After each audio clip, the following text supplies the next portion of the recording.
Assalamualaikum warahmatullahi wabarakatuh. Alhamdulillah, tidak pernah berhenti kita memuji Sang Pencipta Allah. Dan itu wajib bagi setiap muslim memuji Tuhannya Allah subhanahu wa ta'ala. Apalagi kalau dia memahami bahwasanya kalimat Alhamdulillah adalah kalimat penghubung antara dia dengan Sang Pencipta Allah. Dengan kalimat sederhana ini yang telah dipenuhi berkah dari Allah subhanahu wa ta'ala, segala kebutuhan kita di roda kehidupan di muka bumi ini akan terpenuhi. Maka selalulah menjadi orang yang membasahi lidah dan bibirnya dengan Alhamdulillah. Selanjutnya kita panjatkan salam hormat kita kepada manusia terbaik yang telah membawa kepada kita hukum halal haramnya Allah. Manusia yang paling layak dijadikan sebagai suri tauladan. Sukses menjadi seorang suami, ayah, teman atau sahabat. Menjadi seorang saudagar, politikus. Apa saja yang kira-kira dikejar menjadi target di muka bumi ini telah diraih oleh manusia terbaik. Manusia terbaik ini. Begitu pula puncaknya dia telah menjadi hamba yang terbaik dalam beribadah kepada Allah subhanahu wa ta'ala. Maka buah tidak akan jauh dari pohonnya. Allah subhanahu wa ta'ala telah memerintahkan kita menjadikannya sebagai suri tauladan. Mengikuti dan menciplak hidup manusia terbaik ini adalah ibadah bagi kita. Begitu pula dengan mengucapkan salam hormat sebagai salah satu bentuk kepatuhan kepada Allah. Dan juga kecintaan kepada manusia terbaik ini adalah ibadah. Di mana Allah subhanahu wa ta'ala akan membalas dengan 10 kali tambahan rahmat dengan 1 kali mengucapkan salam hormat. Dan rahmat Allah luas sekali. Masuk di dalamnya adalah pengampunan dosa, peninggian derajat dan pemenuhan segala kebutuhan. Maka juga selain memuji Allah Alhamdulillah, marilah kita membacakan salawat dan taslim kepada Nabi besar Muhammad sallallahu alaihi wasallam.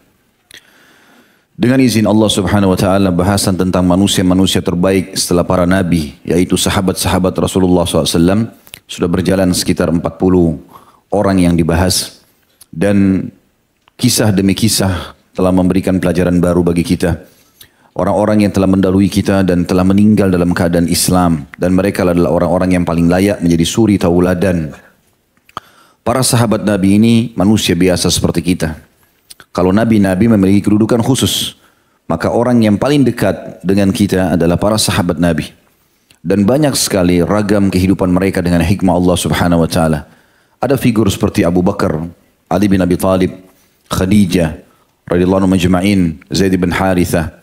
Semua ini dari awal Islam terbit cahayanya di Jazirah Arab, mereka sudah beriman. Dan langsung meyakininya. Serta ukiran-ukiran emas mencatat sejarah mereka. Ada juga orang yang berjalan dimulai dengan permusuhan dulu. Sangat benci dengan Islam. Lalu kemudian berjalanlah waktu mereka terus memusuhi Islam sampai akhirnya mendapatkan hidayah. Dan bagaimana kiprah mereka setelah mengetahui kebenaran Islam. Seperti kasus Umar bin Khattab. Kasus sahabat yang kita bahas pada siang ini insyaAllah. Abu Sufyan bin Harith radhiyallahu anhum ajma'in. Ada juga Ikrimah bin Abi Jahal. Dan beberapa orang-orang yang dasarnya awalnya penuh dengan permusuhan. Tapi akhirnya dapat hidayah. Sehingga dengan ragam keadaan ini, ada juga yang miskin, ada yang kaya, ada yang berkulit hitam, ada yang tampan, ada yang jelek, ada yang cacat. Banyak. Amr bin Jamuh cacat secara fisik. Bilal bin Rabah hitam, ya, secara kulit atau warna kulitnya. Ada orang yang kaya raya, ada orang yang miskin. Banyak ragamnya. Semua itu sudah mewakili keadaan kita semuanya. Sehingga dari semua sisi kita bisa mengambil pelajaran. Kalau tidak dari sahabat ini, dari sahabat yang satunya. Kalau tidak dari yang satunya, kita ambil dari yang satunya lagi. Selalu saja pelajaran-pelajaran emas yang luar biasa. Teman-teman sekalian, menyebutkan tentang keutamaan sahabat ini tidak akan pernah habis.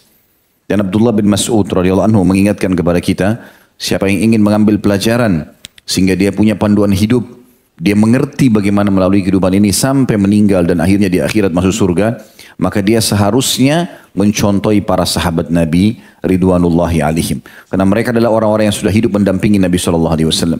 Kita mendampingi seorang figur saja, ahli ibadah. Tiap hari dia bisa menasihatin kita, kita sudah merasa nyaman. Bagaimana orang-orang yang sempat hidup bersama Nabi SAW. Maka Abdullah bin Mas'ud mengingatkan kepada kita, mereka lah orang yang paling layak dijadikan sebagai suri tauladan. Nabi SAW mengingatkan kepada kita tentang kedudukan sahabatnya. Di antara hadis yang coba kita renungkan kembali, ya, kita coba memikirkan kembali bagaimana kedudukan mereka. Kata Nabi SAW, bintang-bintang itu adalah amanah bagi langit. Apabila bintang-bintang itu telah musnah, maka tibalah kiamat yang dijanjikan. Sedangkan aku adalah amanah bagi sahabat-sahabatku. Apabila aku telah pergi, maka tibalah apa yang telah dijanjikan Allah akan terjadi kepada para sahabatku. Ya, artinya setelah Nabi SAW meninggal akan ada perselisihan di antara mereka. Tetapi semua masih dalam koridor saling mengingatkan satu sama lain. Dan juga jadi pelajaran. Ya, kasus yang terjadi antara Ali bin Abi Thalib dengan Muawiyah, Ali bin Abi Thalib dengan Aisyah radhiyallahu anha majma'in. Ini adalah pelajaran-pelajaran bagi umat. Lalu kata Nabi SAW, sedangkan para sahabatku adalah amanah bagi para umatku. Sehingga apabila sahabat-sahabatku telah pergi, maka akan datanglah sesuatu atau perselisihan dan perpecahan yang ditentukan Allah bagi umatku, atau yang sudah ditentukan dan ditakdirkan oleh Allah Subhanahu wa taala, karena tidak maunya mereka kembali kepada wahyu. Hadis ini sahih diriwayatkan oleh Imam Muslim. Sampai ada hadis yang mulia juga yang berbunyi, dan ini disahihkan oleh para ulama hadis. Kata Nabi SAW, nanti akan datang sepeninggalku orang-orang di antara kalian berperang. Kemudian mereka bertanya, karena ada sahabat-sahabatku, karena mereka sahabat-sahabatku, maka akhirnya Allah berikan kemenangan. Dan akan datang setelah itu generasi setelahnya, mereka bertanya satu sama yang lain, ada nggak di pasukan sahabat yang pernah menjadi sahabatnya Rasulullah SAW, para tabi'in? Maka mereka temukan ada, dan Allah berikan kemenangan gara-gara keberadaan orang itu yang pernah menjadi muridnya sahabat. Kemudian datang lagi generasi setelahnya. Lalu mereka bertanya di pasukan, apakah ada di pasukan orang yang pernah menjadi sahabatnya sahabat Rasulullah, tabi'in. Maka mereka temukan ada, maka Allah SWT pun memberikan kemenangan. Saking berkahnya generasi ini. Kata para ulama, andai saja ada 1-2 orang menonjol di satu wilayah, kemudian mereka menjadi tokoh, menjadi contoh, mungkin sudah menjadi satu kebanggaan. Yunani sampai sekarang masih membanggakan Aristotelesnya, walaupun pemikiran filsafat yang jauh sekali dari beriman kepada Allah. Tapi jadikan sebagai sebuah simbol. Berapa banyak negara, wilayah membanggakan orang yang bisa menjadi contoh saja, atau mungkin namanya pernah ya, tercuat atau terangkat di tengah-tengah masyarakat. Tapi ini sahabat satu generasi. Kita bicara sahabat yang benar, tidak masuk dalamnya orang-orang yang kotor seperti para munafikin. Walaupun mereka hidup di zaman Nabi SAW, karena syarat sahabat sudah kita jelaskan. Mereka harus melihat Nabi SAW atau bertemu secara langsung, atau beriman dan meninggal dalam keadaan iman tersebut. Sementara kaum munafikin tidak beriman kepada Nabi SAW. Mereka berpura-pura saja. Generasi ini satu generasi semua layak untuk dijadikan sebagai suri tauladan. Semua hidup mereka adalah pelajaran-pelajaran besar. Juga dalam hadis Nabi SAW disebutkan dalam silsilah hadis sahih yang nomor 234. Kata Nabi SAW, barang siapa yang mencela para sahabatku, maka dia berhak mendapatkan laknat dari Allah, laknat dari para malaikat, dan laknat bagi seluruh manusia. Ya, artinya Allah SWT akan angkat berkah hidupnya kalau justru berselisih dengan para sahabat. Nah, oleh karena itu kita berkumpul, dan alhamdulillah hampir setiap bulan Allah mudahkan satu demi satu nama sahabat kita pelajari untuk justru menghindari hadis seperti ini. Artinya jangan sampai kita kena laknat justru karena kita tidak faham siapa sahabat lalu kita mencaci makinya. Karena ada orang subhanallah memang sifatnya buruk. Belum kenal, belum tahu atau baru kenal sedikit sudah mencaci saja. Dan lebih parah lagi mereka berani mencaci maki bahkan orang yang sudah meninggal. Sementara Nabi SAW mengatakan, "Udhkuru mahasina mautakum." Sebut kebaikan jenazah kalian. Bukan disuruh sebut keburukannya. Kalaupun dia betul-betul buruk seperti kasus Fir'aun, Haman, Qarun yang disebutkan dalam Al-Quran, itu Allah sebutkan, maka kita boleh sebutkan. Tapi kalau kerabat kita sudah meninggal dunia sudah cukup. Kita jadikan pelajaran, oh ternyata orang ini salah, jangan kita ikuti. Ini penting untuk dipelajari. Bagaimana dengan para sahabat ridwanullah yang sudah berkorban untuk Nabi SAW. Sampai Iyas al-Muzani rahimahullah pernah menerima sebutir apel atau satu buah apel dari tangan Anas bin Malik radhiyallahu anhu majma'in, sahabat Nabi yang mulia, pembantu Nabi SAW. Waktu itu Anas bin Malik sudah tua sekali, umurnya di atas 90 tahun. Rambutnya putih semua, alisnya putih, jenggotnya putih. Tapi dia sayang sekali Iyas karena muridnya, mau belajar sama dia. Lalu kemudian Iyas mencium-cium apel tersebut. Lalu murid-muridnya Iyas bertanya, kenapa anda mencium apel yang dikasih oleh Anas bin Malik? Kata dia, bagaimana saya tidak menciumnya, sementara saya terima dari tangan yang pernah menyentuh tangan Rasulullah SAW. Begitu luar biasa mereka mencintai para sahabat dan bagaimana mereka mendudukkan kedudukannya yang benar para sahabat Nabi ini. Semoga Allah berikan hidayah di zaman sekarang kelompok Syiah yang luar biasa mencaci maki sahabat seakan-akan temannya saja atau kerabatnya kalau dicaci maki seperti itu, ya maka mungkin sudah marah. Bagaimana dengan mertua Nabi SAW, Abu Bakar dan Umar ridwanullahi alaihim dan sahabat-sahabat Nabi yang lain. Juga Nabi SAW ingatkan, ya, kalau ada pembicaraan buruk tentang sahabat beliau kita disuruh diam, ya, tidak usah ikut campur. Dan itu disebutkan dalam silsilah hadis sahihah di nomor 24. Kata Nabi SAW, apabila disebutkan tentang para sahabatku maka diamlah. Maksudnya kalau ada yang sampai membicarakan seakan-akan menjurus pada keburukan mereka, jangan ikut-ikutan.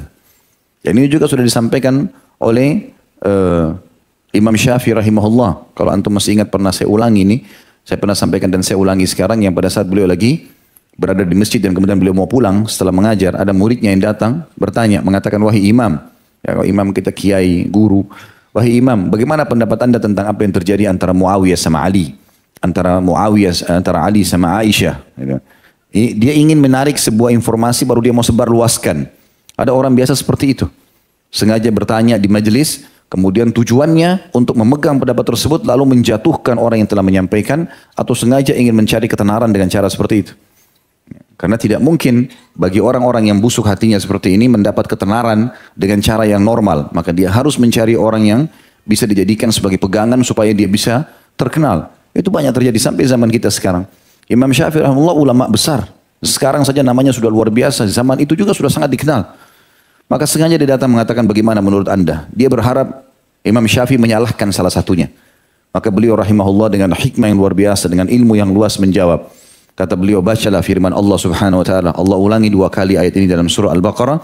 A'udzu billahi minasyaitonir rajim. Tilka ummatun qad khalat laha ma kasabat wa lakum ma kasabtum wa la tus'aluna amma kanu ya'malun. Itu umat yang telah berlalu. Allah mengatakan, ini tentang umat-umat sebelum kita. Ambil pelajaran dari mereka, sudah selesai. Ya. Ashabul Kahfi ambil pelajaran. Kaum Nabi Nuh, kaum Thamud, kaumnya Nabi Saleh, kaum Hud, kaum Ad, kaumnya Nabi Hud, ambil pelajaran dari mereka. Ambil pelajaran sudah cukup. Tidak perlu mencari tahu anjingnya, warnanya apa, Ashabul Kahfi, ya, atau mungkin siapa saja namanya, kecuali dinukil pada kita. Kalau tidak ya sudah, gitu.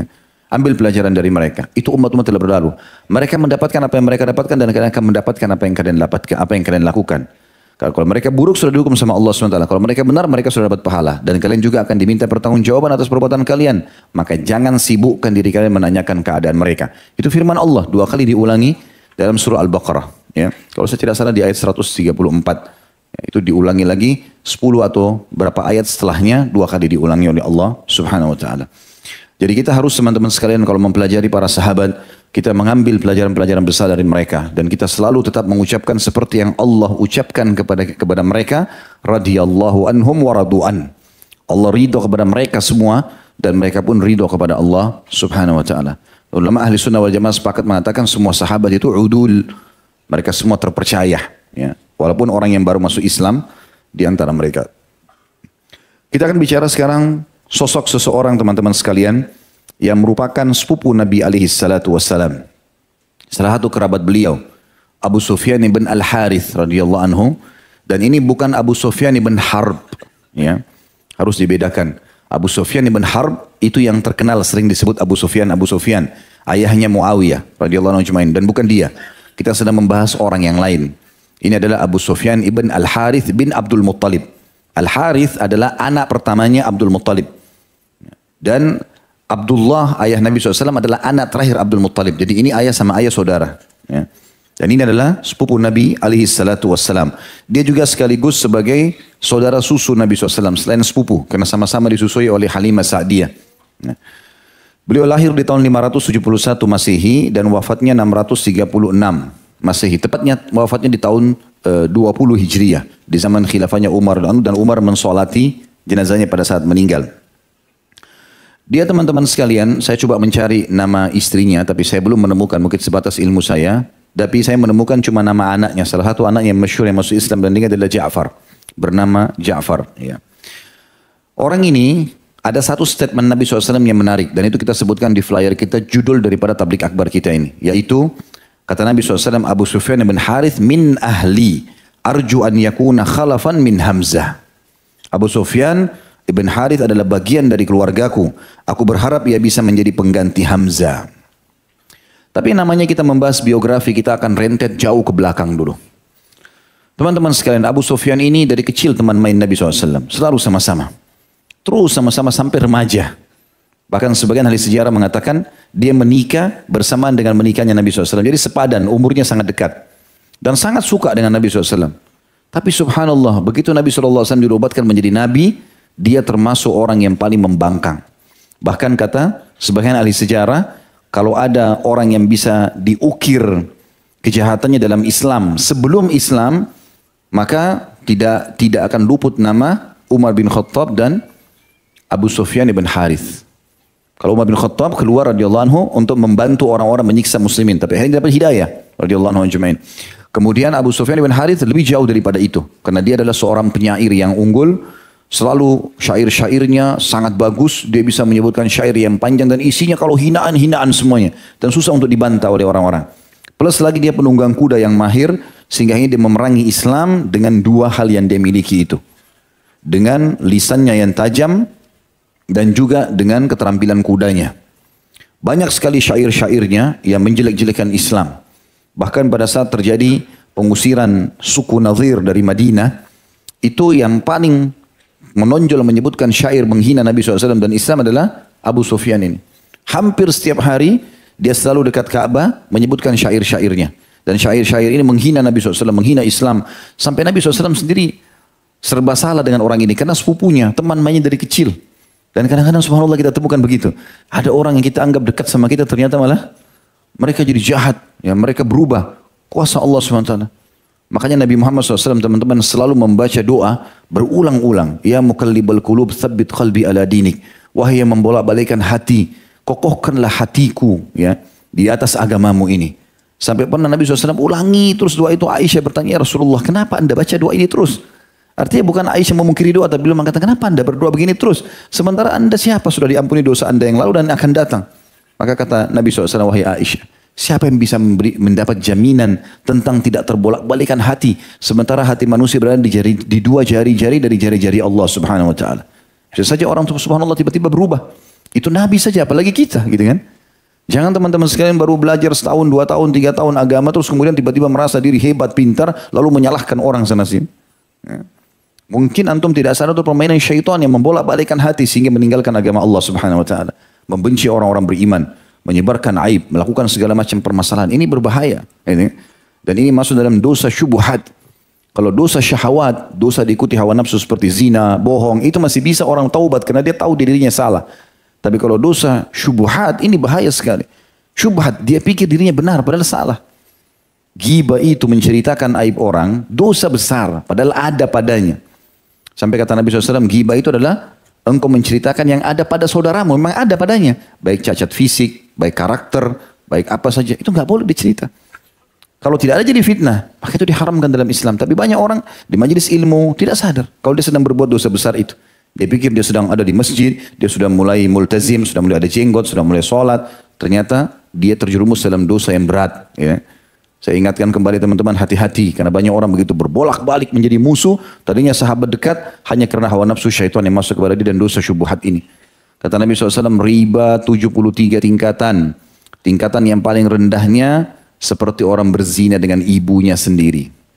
Berat sekali. Lalu kata Nabi SAW, dan tingkat tertingginya 73 adalah setara dengan mencoreng kehormatan seorang muslim. Atau menceritakan aibnya.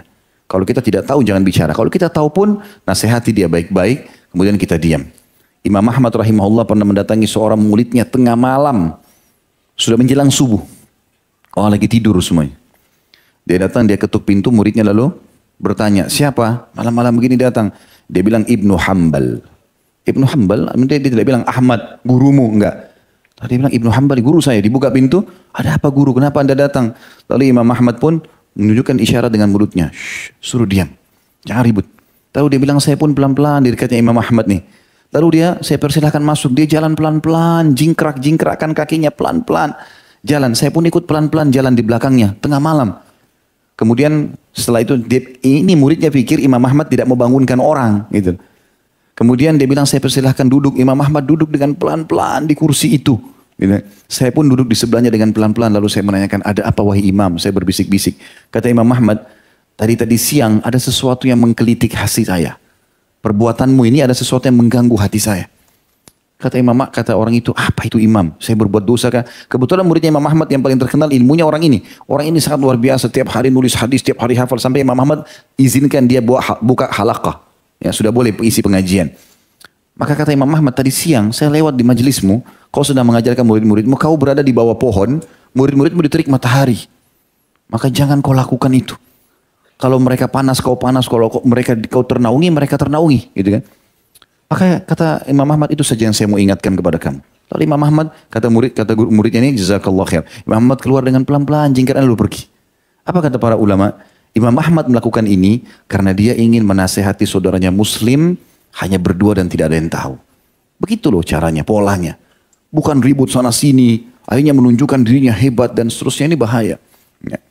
Nabi SAW, orang yang terpercaya di Mekah, orang yang paling sempurna fisiknya, akhlaknya, terkenal kaya raya, baik, jalur nasabnya baik. Subhanallah, yang membenci orang terdekatnya, sepupu sendiri, teman mainnya dari kecil. Dan ini luar biasa, Abu Sufyan ini bencinya dengan Islam luar biasa. Gitu. Waktu tadi saya bilang suku An-Nadir ingin diusir oleh Nabi SAW dari Madinah karena pengkhianatan mereka. Waktu Nabi SAW ingin membawa tebusan, ada seorang sahabat membunuh satu kaum, lalu Nabi SAW ingin membayarkan tebusannya melalui suku Nadir. Nadir ini kebetulan sekutunya suku itu. Maka Nabi SAW dulu di bawah rumah salah seorang di antara mereka, maka mereka mengatur strategi untuk lemparin batu dari atas untuk membunuh Nabi SAW. Maka Nabi SAW pun akhirnya dapat wahyu, beliau pergi, kemudian membentuk pasukan mengepung suku Nadir, minta orang yang mau lempar batu dari atas rumah itu diserahkan. Nah mereka tidak mau, akhirnya dikepung sampai mereka semua terusir dari Madinah. Itu orang Yahudi, nggak ada hubungannya sama Abu Sufyan. Abu Sufyan nyusun syair-syair yang sangat menyakiti Nabi SAW. Ya. Kejarannya cuma harta, karena kan ada ghanimah, harta rampasan perang didapat waktu itu. Rumah-rumahnya suku Nadir, hewan-hewan tunggangannya diambil semua oleh kaum muslimin. Harta rampasan perang karena mereka berbuat perkhianatan.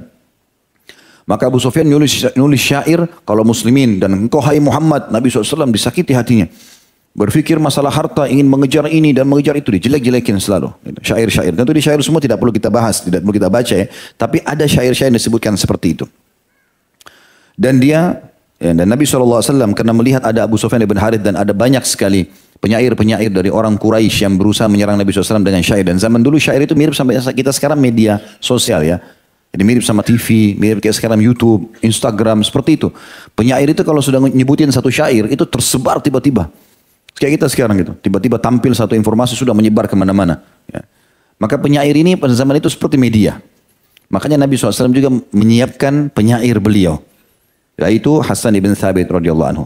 Hasan ibn Thabit ini orang selalu membela Nabi SAW. Tapi begitu muncul Hasan ibn Thabit, yang paling pertama menjelek-jelekannya adalah Abu Sufyan ibn Harith. Terus saja orang ini menjelekkan Nabi SAW. Di antara yang dinukil, ya, dia mengatakan untuk menghina Hasan ibn Thabit, penyair Nabi SAW, dia mengatakan, ayahmu seorang ayah yang buruk, dan pamanmu juga begitu. Kebetulan Hasan ibn Thabit, ayahnya Thabit ini juga seorang penyair. Pamannya juga begitu, dan dikenal. Tapi untuk menjelekkannya maka dikatakan, ayahmu jelek, buruk, pamanmu juga jelek. Engkau tidak lebih baik daripada ayah dan pamanmu juga. Kau pun sama dengan mereka. Sungguh orang yang paling berhak untuk tidak kamu celah lantaran keburukan yang ada pada dirinya adalah orang yang mendapati ayahnya seperti dirinya. Artinya, kalau kau mau balas syairku ini, nggak ada gunanya buat kau. Karena ayahku lebih terkenal daripada ayahmu, pamanku lebih terkenal daripada pamanmu, dan aku seperti mereka. Seperti itu dia membahasakannya. Lalu dibalas oleh Hasan ibn Thabit radhiyallahu anhu mengatakan, bukankah telah kusampaikan surat kepada Abu Sufyan tentangku, apa yang tersembunyi kini menjadi terang. Artinya, kalaupun kau mengatakan seperti apa yang kau katakan, ayahku buruk, pamanku buruk, tapi kau harus tahu, aku sekarang muslim. Dan itu jauh lebih baik daripada pembanggaan nasab seperti yang kau nisbatkan itu. Engkau telah mengejek Muhammad, lalu kubuat bantahan, dan di sisi Allah atas hal itu kuharap balasan. Artinya, aku membela Nabi SAW walaupun kau jelekkan itu sepupumu sendiri, kerabatmu sendiri, dan aku berharap pahala dari sisi Allah. Kamu mengejeknya sedang kamu dengannya tidak sepadan. Kalaupun kau jelekkan Muhammad, jangan usah bawa-bawa saya. Kamu sama Nabi kami jelas tidak sepadan. Karena yang satu jelek dan yang satu terpuji. Artinya kau jelek sementara Nabi SAW adalah orang yang terpuji. Terus saja ada beberapa syair-syair, tapi itu tidak kita bahas sebagaimana saya katakan. Tapi hari terus berlalu dan Abu Sufyan sibuk terus berjalan dalam penentangannya dan perselisihan. Apabila terjadi, bukan cuma lisan, terjadi peperangan melawan kaum muslimin, maka Abu Sufyan orang yang paling pertama partisipasi dengan hartanya. Jadi dia sama Abu Sufyan ibn Harb. Nanti kan kita bahas masalah Abu Sufyan ibn Harb radhiyallahu anhu majma'in. Dua-duanya Abu Sufyan terkenal dengan dua Abu Sufyan penyerang Islam. Ya, tapi yang satu tentu punya pola, yang satu punya pola. Maka dia selalu ikut dengan hartanya, dia ikut dengan pedangnya. Ya, sampai-sampai di perang Badr dia hadir, di perang Uhud dia Badr. Semua peperangan melawan kaum muslimin dia hadir. Ya. Kemudian setelah itu berjalan waktu sampai akhirnya kekuatan muslimin mulai menguat. Ringkas ceritanya di Jazirah Arab. Karena mulai pasukan Quraisy terpukul itu setelah terjadinya perang Ahzab, ya, atau perang Khandaq. Karena mereka datang dengan 10.000 pasukan kuda, tapi mereka terpukul mundur setelah 43 atau 44 hari mengepung Madinah, dan mereka terusirkan dengan angin yang kuat mengusir mereka pada malam itu. Ini juga ada kisah sendiri tentunya di dalam kajian sirah sudah saya sampaikan, dan masuk Islamnya Naim bin Mas'ud radhiyallahu anhu ajma'in itu merupakan salah satu penyebab dari menangnya kaum muslimin. Yang jelas teman-teman sekalian, pada saat itu Nabi SAW mengatakan mulai hari ini Quraisy tidak akan memerangi kita lagi. Terjadilah setelah itu kekuatan-kekuatan umat Islam sampai pembebasan kota Mekah terjadi. Nah di situ subhanallah setelah 20 tahun Abu Sufyan bin Harith membenci Islam, tiba-tiba dia mulai berpikir, di satu malam dia merenung, kenapa semua peperangan saya ini melawan Muhammad tidak pernah berhasil? Tidak pernah berhasil membunuhnya, tidak pernah berhasil menjatuhkannya, setiap kali diserang pasti ada yang membantahnya, selalu gagal. Apa ini kebenaran? Dia terus bertanya-tanya dengan dirinya, sampai akhirnya dia mendapatkan informasi bahwasanya pasukan muslimin kemungkinan besar akan menyerang Mekah. Maka dia pun menarik tangan anaknya Ja'far. Ini mirip dengan kasus Abu Jahal sama Ikrimah, tapi Abu Jahal meninggal dalam keadaan kufur. Dia selalu ikutkan Ja'far anaknya untuk menyerang muslimin. Maka sekarang dia ajak Ja'far untuk sama-sama masuk Islam. Ya, dia mulai mohon ingin datang ketemu dengan Nabi SAW, mengungkapkan keislamannya. Waktu itu Nabi SAW sudah keluar dengan pasukannya dan mendekati kota Mekah. Ya. Maka Abu Sufyan pun ini mendekat, ya, dengan pasukan muslimin lalu ingin masuk di kemah bertemu dengan Nabi SAW. Tapi Nabi tidak mau menerimanya sama sekali. Karena Nabi SAW sudah tahu orang ini buruk. Sampai Ummu Salamah radhiyallahu anha istri Nabi SAW yang menemani Nabi SAW pada saat itu mengatakan, ya Rasulullah, keduanya anak pamanmu. Betul ada dua orang datang. Abu Sufyan bin Harith bin Abdul Muttalib dan Abdullah bin Abi Umayyah bin Al-Mughirah. Dua-dua adalah sepupu Nabi SAW. Dua-duanya jahat dengan Islam. Mereka mau syahadat. Nabi SAW tolak. Kata Nabi SAW dengan jawaban yang jelas, aku tidak memerlukan mereka berdua. Putra pamanku itu telah menodai kehormatanku. Sedang putra bibiku dan semendaku itu adalah orang yang pernah mengatakan di Mekah apa yang telah dikatakan olehnya. Maka Nabi SAW menolak terus. Dia tunggu Nabi keluar kemah, dikejar, Nabi SAW buang muka. Nggak mau sama sekali. Nggak bisa menerima lagi. Dan ini manusiawi sekali. Karena Nabi SAW manusia biasa, cuma beliau dinobatkan menjadi Nabi gitu kan. Tidak ada wahyu yang menegurnya. Pada saat itu maka Nabi SAW terbawa dengan perasaan menganggap orang ini sangat jahat. Menjelek-jelekan Islam, memerangi kaum muslimin. Semua peperangan selalu dia hadir, lisannya tajam. Maka Nabi SAW tolak dia. Sampai akhirnya Abu Sufyan mengambil inisiatif. Kebetulan dia punya anak kecil yang masih sekitar 5-6 tahun dibawa sama dia waktu itu. Maka dia mengatakan di depan kemah Nabi SAW, andai saja Rasulullah tidak mau menerimaku, maka aku akan putuskan tangan kedua anakku ini. Dan aku akan, bukan cuma itu, aku akan pergi meninggalkan kota Mekah sampai dimanapun aku akan pergi sampai Allah SWT binasakan aku dalam keadaan kafir ini. Karena tidak mau lagi diterima oleh Nabi SAW. Maka Nabi dengar perkataan dia. Dan Nabi tahu Abu Sufyan bin Harith ini kalau berkata dia akan jalankan. Maka Nabi SAW keluar dari kemah kemudian menerima keislaman dia. Masuk Islamnya dia. Tapi pada saat itu masih ada beban-beban di dalam hati Nabi SAW.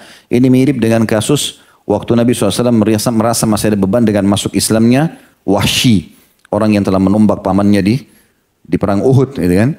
Waktu dia masuk Islam, Nabi SAW terima syahadat, lalu Nabi SAW mengatakan, berpalinglah dariku, hai Wahsy, karena kalau aku melihatmu, aku akan mengenang ya pamanku, gitu kan? Tapi Nabi SAW terima keislamannya. Sampai Wahsy mengatakan, saya merasa tidak mungkin menebus kesalahanku itu, membunuh paman Nabi SAW, kecuali aku membunuh musuh Allah yang sepadan. Maka dia pakai tombaknya yang sama yang membunuh Hamzah untuk membunuh Musailamah al-Kadzdzab, nabi palsu yang muncul di akhir hidup Nabi SAW. Dan pada saat itu dia bersyukur kepada Allah SWT karena dia membunuh penjahat itu. Tapi yang jelas pada saat itu setelah masuk Islam, Abu Sufyan mulai merangkai syair-syairnya yang masyhur untuk memuji Islam, memuji muslimin, dan ingin menunjukkan kepada Nabi SAW keseriusannya. Di antara syair-syair dia mengatakan, demi Tuhan, saat di hari di mana panji aku bawa agar pasukan Muhammad dikalahkan pasukan Lat. Maksudnya pasukan Lat. Lat ini nama Tuhan mereka. Lat diambil dari kata-kata ilah. Mereka panggil dulu patung-patung mereka dengan Al-Lat wal Uzza. Diambil dari kata-kata Izza. Sifat-sifatnya Allah SWT. Dia bilang dulu waktu saya memegang bendera untuk memerangi pasukan Muhammad, bagai pejalan kebingungan di malam gelap gulita. Kini saatnya aku ditunjuki dan mendapatkan petunjuk tiba. Artinya dulu itu aku betul-betul gelap, bodoh, nggak ngerti apa-apa. Dan sekarang aku sudah mendapatkan petunjuk. Sang penuntun menuntunku di jalannya Allah atau di jalan Allah. Padahal dengan bengis dan kejam aku mengusirnya. Maksudnya begitu luar biasanya Nabi SAW ini. Sampai-sampai aku dulu begitu bengis mengusirnya, memeranginya. Tapi toh dia juga menuntunku ke jalan Allah. Aku diseru dan dianggap bagian dari dirinya. Bahkan Nabi SAW tetap mengakui aku sebagai sepupunya dan kerabatnya. Sekalipun aku tidak kaitkan diriku dengannya. Sekalipun aku pada saat itu mengatakan dia bukan sepupuku, dia begini, aku membencinya. Sementara aku menghalangi dan berpaling darinya. Mereka bukan orang yang berucap dengan hawa nafsunya. Padahal Nabi SAW itu orang yang baik, tidak berucap dengan hawa nafsunya. Siapa seperti itu meski pandai kan didustakan tercelah. Ingin kurai kerelaan mereka meskipun tak akan menyertainya. Siapapun yang melakukan perbuatan seperti Nabi SAW pasti akan ada yang mencelahnya. Dan aku termasuk itu. Tapi sekarang aku sudah masuk Islam, aku ingin meraih ridhonya dan menyertainya. Aku berusaha menjadi orang yang baik. Selama aku belum diberi petunjuk di setiap kesempatan, katakanlah pada Thaqif, aku tidak ingin memeranginya, dan katakan pada Thaqif, itu selainku atau yang lainnya. Bukan dalam pasukan yang menebaskan atau menewaskan Amir aku berada, bukan ulah lisan, bukan pula tanganku penyebabnya. Maksudnya di sini adalah Thaqif, ya, suku yang ada di kota Taif, 80 km dari Mekah, gitu kan. Nanti kita ceritakan dia termasuk ikut dalam peperangan tersebut. Artinya dia mau mengatakan kalau seandainya saya ini harus membuktikan dengan memerangi Thaqif, maka saya akan ikut memeranginya walaupun Thaqif dulu adalah sekutu dia. Ya, partner dia dalam bisnis, ya. Orang-orang dekat dengan dia, ada pernikahan antara Quraisy dengan orang-orang Thaqif dan seterusnya. Dia katakan sejumlah kabilah datang dari negeri yang jauh jaraknya, para pemuka kaum datang dari Siham dan Sardad pula. Artinya banyak orang yang datang masuk Islam dan aku akhirnya lebih menyadari bahwasanya ini adalah kebenaran yang harus diikuti. Ibnu Hisham menukil dalam kitab sirahnya, ditambahkan riwayat dia mengatakan dan ia menunjukku atau menunjukkanku kepada kebenaran orang yang telah aku usir sejadi-jadinya. Maka pada saat mendengar syair-syair ini, Nabi SAW mendekati dia sambil menepuk dadanya mengatakan, engkaulah yang telah mengusirku sejadi-jadinya. Ya, kata sebagian ulama hadis yang dimaksud dengan perkataan Nabi SAW adalah waktu Nabi ingin menyerang atau ingin hijrah ke Madinah, maka Abu Sufyan ibn Harb mengiklankan siapa yang menangkap Muhammad hidup-hidup atau mati 100 ekor unta. Maka Abu Sufyan ibn Harith juga mengatakan hal yang sama. Artinya ada 200 ekor unta nanti nih. Ya, karena dia betul-betul ingin memotivasi orang untuk membunuh Nabi SAW. Makanya Nabi SAW mengatakan engkaulah yang benar-benar telah menjadikan hal tersebut. Ya, artinya engkau telah mengusirku benar-benar dari kejadian tersebut. Tapi subhanallah, Allah Subhanahu wa taala memberikan hidayah. Setelah 20 tahun akhirnya Nabi SAW terima syahadatnya. Mulailah dia tunjukkan kebaikan. Dan nanti akan kita bahas dalam durus wal ibar, pelajaran kita bagaimana taubat nasuha itu. Dan dicontohkan oleh sahabat yang mulia ini. Setelah dia syahadat, air matanya selalu menetes setiap hari. Dan setiap ada kesempatan ibadah, dia selalu ibadah maksimal. Sampai dinukil, dia saking cintanya dengan ibadah setelah masuk Islam. Dinukil dalam sebuah riwayat, kata Sa'id bin Musayyib rahimahullah. Ini salah satu ulama tabi'in. Bahwasanya Abu Sufyan bin Harith dinukil pernah sholat setengah hari di musim panas. Jadi lagi panas terik matahari, lagi keringatan, dia tetap sholat. Dari mulai waktu duha sampai menjelang waktu yang dimakruhkan atau menjelang waktu duhur. Kemudian dia berhenti, lalu dia sholat duhur. Habis sholat duhur, dia sholat lagi sampai menjelang asar. Dan maksudnya adalah sholat-sholat sunnah ya. Dia melakukan beragam macam sholat sunnah yang dia lakukan walaupun tidak disebutkan sholat apa itu. Dan dia terus saja mengeluarkan hartanya, menggunakan lisannya untuk membela Islam dan kaum muslimin. Puncaknya Nabi SAW menerima permintaan maaf dia. Ya. Setelah dia kan masuk Islam pas pembebasan kota Mekah. Setelah beberapa hari itu, 19 atau 20 hari setelah pembebasan kota Mekah, maka Nabi SAW membentuk pasukan baru, pasukan yang sudah ada 10.000 orang, yang dari Madinah ditambah 2.000 yang baru masuk Islam untuk menyerang suku Hawazim, Thaqif tadi ya, kota Taif. Maka disitulah terbukti bagaimana ya, kesetiaan Abu Sufyan bin Harith radhiyallahu anhu. Maka dia pun ikut bersama Nabi SAW. Dan uniknya dalam peperangan ini sudah pernah kita jelaskan teman-teman. Sebab ini perang sangat besar dalam Islam. Perang Hunain setelah pembebasan kota Mekah. Perang ini melawan suku Hawazim. Suku Hawazim jumlahnya sangat banyak. Dan kaum muslimin juga banyak. Muslimin mencapai 12.000 orang. Hawazim juga 12.000 orang. Tapi Hawazim berjumlah hampir 30.000 orang. Karena seluruh wanita dan anak-anak disuruh ikut juga di pasukan perang oleh pimpinan mereka. Supaya laki-lakinya yang berperang malu untuk melari dari kancah peperangan karena ada perempuan dan ada anak-anak. Dan perempuan dan anak-anak ditaruh di belakang pasukan sehingga kelihatannya pasukan itu banyak. Gitu kan. Padahal mereka perempuan dan anak tidak ikut berperang. Ringkas cerita pada saat itu turunlah pasukan muslimin di lembah Hunain namanya.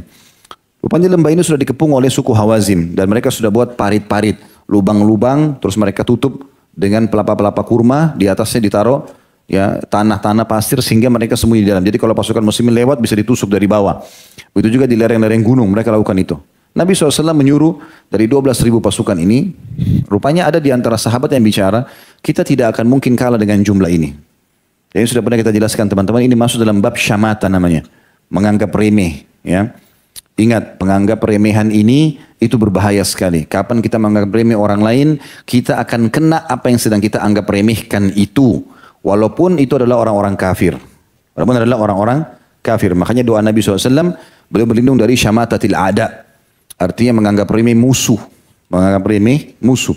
Kita dimenangkan oleh Allah SWT karena keimanan kita, bukan karena jumlah pasukan. Ya. Maka pada saat itu teman-teman, ada di antara sahabat yang mengatakan kita tidak akan kalah ya Rasulullah dengan jumlah 12.000. Ternyata masuk dalam bab syamata. Padahal sahabat tidak bermaksud itu. Tapi Allah SWT sebutkan dalam Al-Quran tentang perang Hunain. Ya, mereka bangga dengan jumlah mereka, maka Allah buat mereka kalah di awal peperangan. Nabi SAW memberhentikan pasukan di atas lembah Hunain. Lembah Hunain ini sekarang dekatnya Mikot Ji'rana namanya ya. Sekitar 30 km dari wilayah haram Mekah. Ya. Jadi agak menuju ke kota Taif. Maka lembah itu agak curam. Turunlah pasukan, disuruh oleh Nabi SAW 1.000 orang pertama dari Bani Sulaim. Dipimpin oleh Khalid bin Walid radhiyallahu anhu majma'in. Turunlah mereka. Karena curamnya, maka turunnya agak cepat. Begitu tiba di bawah, tiba-tiba keluarlah pasukan Hawazim dan menyerang sahabat-sahabat Nabi.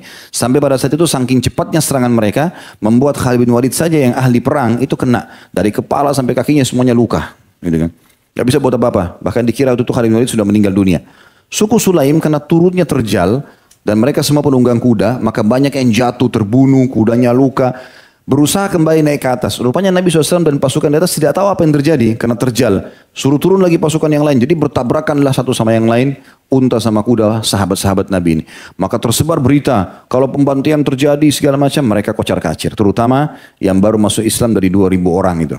Dan bahkan dikatakan pada saat itu perang Hunain tidak tertinggal bersama Nabi SAW kecuali 100 orang saja. Ya. Semuanya 12.000 lari, ya, kurang lebih jumlahnya lari dari peperangan. Bahkan dikatakan dalam buku-buku sirah, satu sejarah, ada di antara mereka yang lari sampai mendekati Mekah. Gitu kan. Lari dari kancah peperangan karena ketakutannya. Jadi luar biasa terjadinya hukuman Allah SWT tanda kutip sini karena masalah syamata tadi, menganggap remeh musuh. Yang jelas Nabi SAW mengatakan dengan kalimat yang masyhurnya, ya, bahwasanya hai muslimin, ana nabiyyu la kadhib, ana ibnu Abdul Muttalib. Wahai muslimin, aku adalah nabi dan tidak ada kebohongan dalam masalah itu. Dan aku adalah anaknya Abdul Muttalib. Tapi tidak ada orang yang kumpul. Berapa orang saja dari sahabat Abu Bakar, Umar, sahabat-sahabat Nabi yang mulia kumpul pada saat itu. Sedikit sekali jumlahnya. Kemudian Nabi SAW bilang kepada Abbas. Abbas kebetulan lewat pamannya. Suaranya keras, lantang sekali Abbas. Maka kata Nabi SAW, wahai Abbas, panggillah muslimin. Wahai muslimin. Ini ada Nabi, tidak ada kebohongan. Dia anaknya Abdul Muttalib. Ada yang dengar suara Abbas, ada yang kembali, ada yang tidak. Jumlahnya sedikit, 1, 2 orang, 3 orang. Akhirnya Nabi SAW mengatakan, panggil ashabu syajarah. Orang-orang yang membaiatku di bawah pohon pada saat bayat Ridwan. Ya, waktu terjadi umrah qadha, waktu saat akan terjadi umrah setelah perang Ahzab, tempat muslimin ya tertahan di perbatasan haram. Saya sudah pernah ceritakan ini lalu 1.397 orang atau 1.398 orang itu membaiat Nabi SAW di bawah pohon kalau mereka akan janji setia akan berperang sampai mati.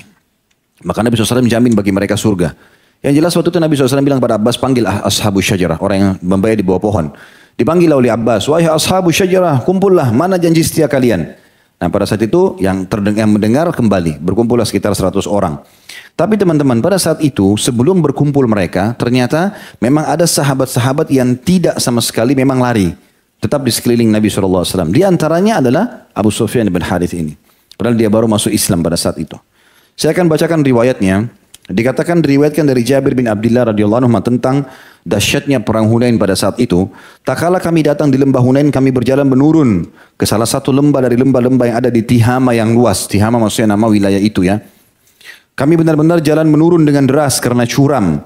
Jabir lalu berkata lagi, ketika itu masih pagi buta, ternyata kaum musyrikin telah mendahului kami turun dan dan tiba di lembah tersebut. Mereka bersembunyi di lereng-lereng, pinggir-pinggir dan celah-celah sempit di antara lembah. Mereka telah sepakat bersiaga dan menyiapkan segala sesuatu. Tidak ada yang mengejutkan kaum muslimin saat sedang berjalan menurun itu selain ketika kelompok-kelompok musuh menyerang mereka secara serentak. Maka kaum muslimin kembali mundur kocar-kacir. Satu sama yang lain tidak saling memperdulikan lagi.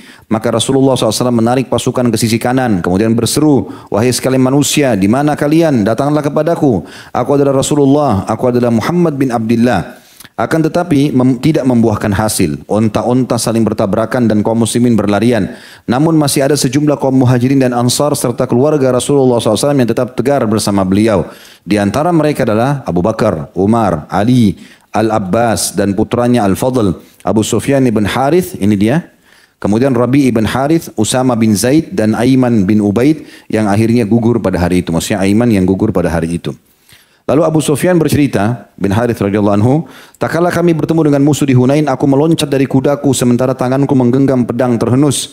Dan Allah maha mengetahui bahwa aku menginginkan kematian syahid di bawah pedang itu. Dan dia melihat kepadaku, maksudnya Allah SWT melihat, tahu niatku. Maka berkatalah Al-Abbas, Abbas ini kebetulan paman mereka juga ya. Wahai Rasulullah, ini adalah saudaramu, putra pamanmu, Abu Sufyan, maafkanlah dia. Jadi Abbas menunggangi kesempatan itu untuk Nabi SAW betul-betul ridho udah sama Abu Sufyan. Jangan masih ada ganjalan dalam hati. Maka Nabi SAW menjawab setelah melihat dia ada di situ. Sementara yang lain banyak melarikan diri. Kata Nabi SAW, aku telah memaafkannya. Semoga Allah mengampuninya atas setiap permusuhan yang dilakukannya terhadapku di zaman dulu. Kemudian beliau menoleh ke arahku, kata Abu Sufyan seraya berkata, engkau adalah saudaraku demi Allah. Begitu mendengar kata-kata itu, kata Abu Sufyan, hampir saja aku terbang melayang karena begitu gembiranya. Maka aku pun tersimpuh di kedua kaki beliau seraya menciumnya. Sementara air mataku mengalir di pipiku. Lalu ia berdiri lalu aku pun berdiri menebas kaum musyrikin. Membelah membelah barisan-barisan mereka. Serta membela kekasihnya atau kekasihku Muhammad SAW. Dengan segenap tenaga yang dimiliki. Sambil memegang kepala bagal putih milik Rasulullah SAW. Bagal maksudnya adalah ya, perkawinan atau peternakan atau peranakan dari perkawinan kuda sama keledai yang biasa dipakai oleh raja-raja. Nabi SAW waktu di medan perang itu punya bagal berkulit putih.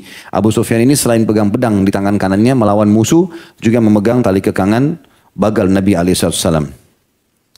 Kemudian perang berakhir dengan kemenangan kaum muslimin atas izin Allah. Ternyata Nabi SAW mendapati kesatria baru yang masih memegang kekangan leher kuda beliau. Dan kemudian Nabi SAW bertanya, siapa kamu? Maka lagi debu lagi berterbangan, lagi peperangan terjadi. Nabi SAW masih bertanya, siapa kamu ini? Maka dia mengatakan, aku putra ibumu. Ya, dan putra saudari atau putra dari ibu susuanmu. Maksudnya aku sepupumu dan juga saudara susuanmu ya Rasulullah. Maka Nabi SAW pun menyebutkan kalimat yang masyhur. Beliau mengatakan, ya, dan ini dari hati Nabi SAW mengatakan, aku berharap ia menjadi pengganti Hamzah. Artinya, dengan kejadian ini, betul-betul kau membela aku, karena yang memegang tali kekangan Nabi ini berarti menjadi target utama musuh. Maka aku berharap kau betul-betul menjadi seperti Hamzah yang siap menyiapkan atau mengorbankan jiwamu untuk membelaku. Lalu Abu Sufyan ibn Harith, kata Nabi SAW, adalah termasuk keluargaku yang terbaik setelah dia masuk Islam. Teman-teman sekalian, berjalanlah waktu, meninggallah Nabi SAW, karena setelah perang Hunain balik, dari perang Hunain Nabi SAW sudah mulai ya, mengatur orang menerima tamu-tamu yang datang masuk Islam, kemudian beliau mengatur haji atau pergi haji. Ya, di tahun itu kebetulan setelah perang Hunain ada haji. Nabi SAW belum haji waktu itu. Beliau memerintahkan Abu Bakar untuk memimpin haji. Tahun depannya, ya, tepatnya di tahun 10 Hijriah, karena itu terjadi tahun 9 Hijriah perang Hunain. Tahun 10-nya Nabi SAW memimpin haji, dikenal dengan haji wada, haji perpisahan. Dan pada saat itu Nabi SAW pulang dari haji, mulailah beliau sakit. Dan pada saat sakit sudah kita tahu kisah masyhur meninggalnya Nabi SAW di bulan Rabiul Awal di tahun 11 Hijriah. Maka Abu Sufyan termasuk orang yang merasa sedih sekali dengan meninggalnya Nabi SAW. Dan dia masyhur dengan syairnya tentu ya. Ada banyak syair yang dia susun. Lalu kemudian dia menyusun syair-syair yang memuji Nabi SAW dan juga merasa sedih karena kehilangan. Di antara syairnya dia mengatakan, waktu Nabi SAW meninggal, aku tidur gelisah hingga malamku menjadi tak lelap. Sedang musibah di malam saudaraku terasa begitu lama. Artinya begitu meninggalmu hai Muhammad, Nabi SAW meninggal Rasulullah, aku sangat sedih dan tidak bisa tertidur. Tangisan begitu membahagiakan diriku, dan itu atas apa yang menimpa muslimin tergolong ringan. Artinya, kalaupun ada muslimin yang sedang tertimpa musibah, dikalahkan di peperangan kecil bagi aku, tapi musibah meninggalmu sesuatu yang sangat besar. Sungguh musibah kami begitu besar dan agung, kala di sore hari dikatakan Rasulullah telah tiada.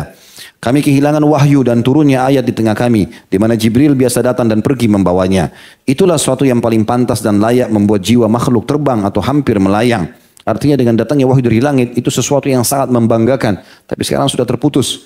Seorang nabi yang hilangkan keraguan dari kami dengan yang diwahyukan padanya dan yang disabdakannya.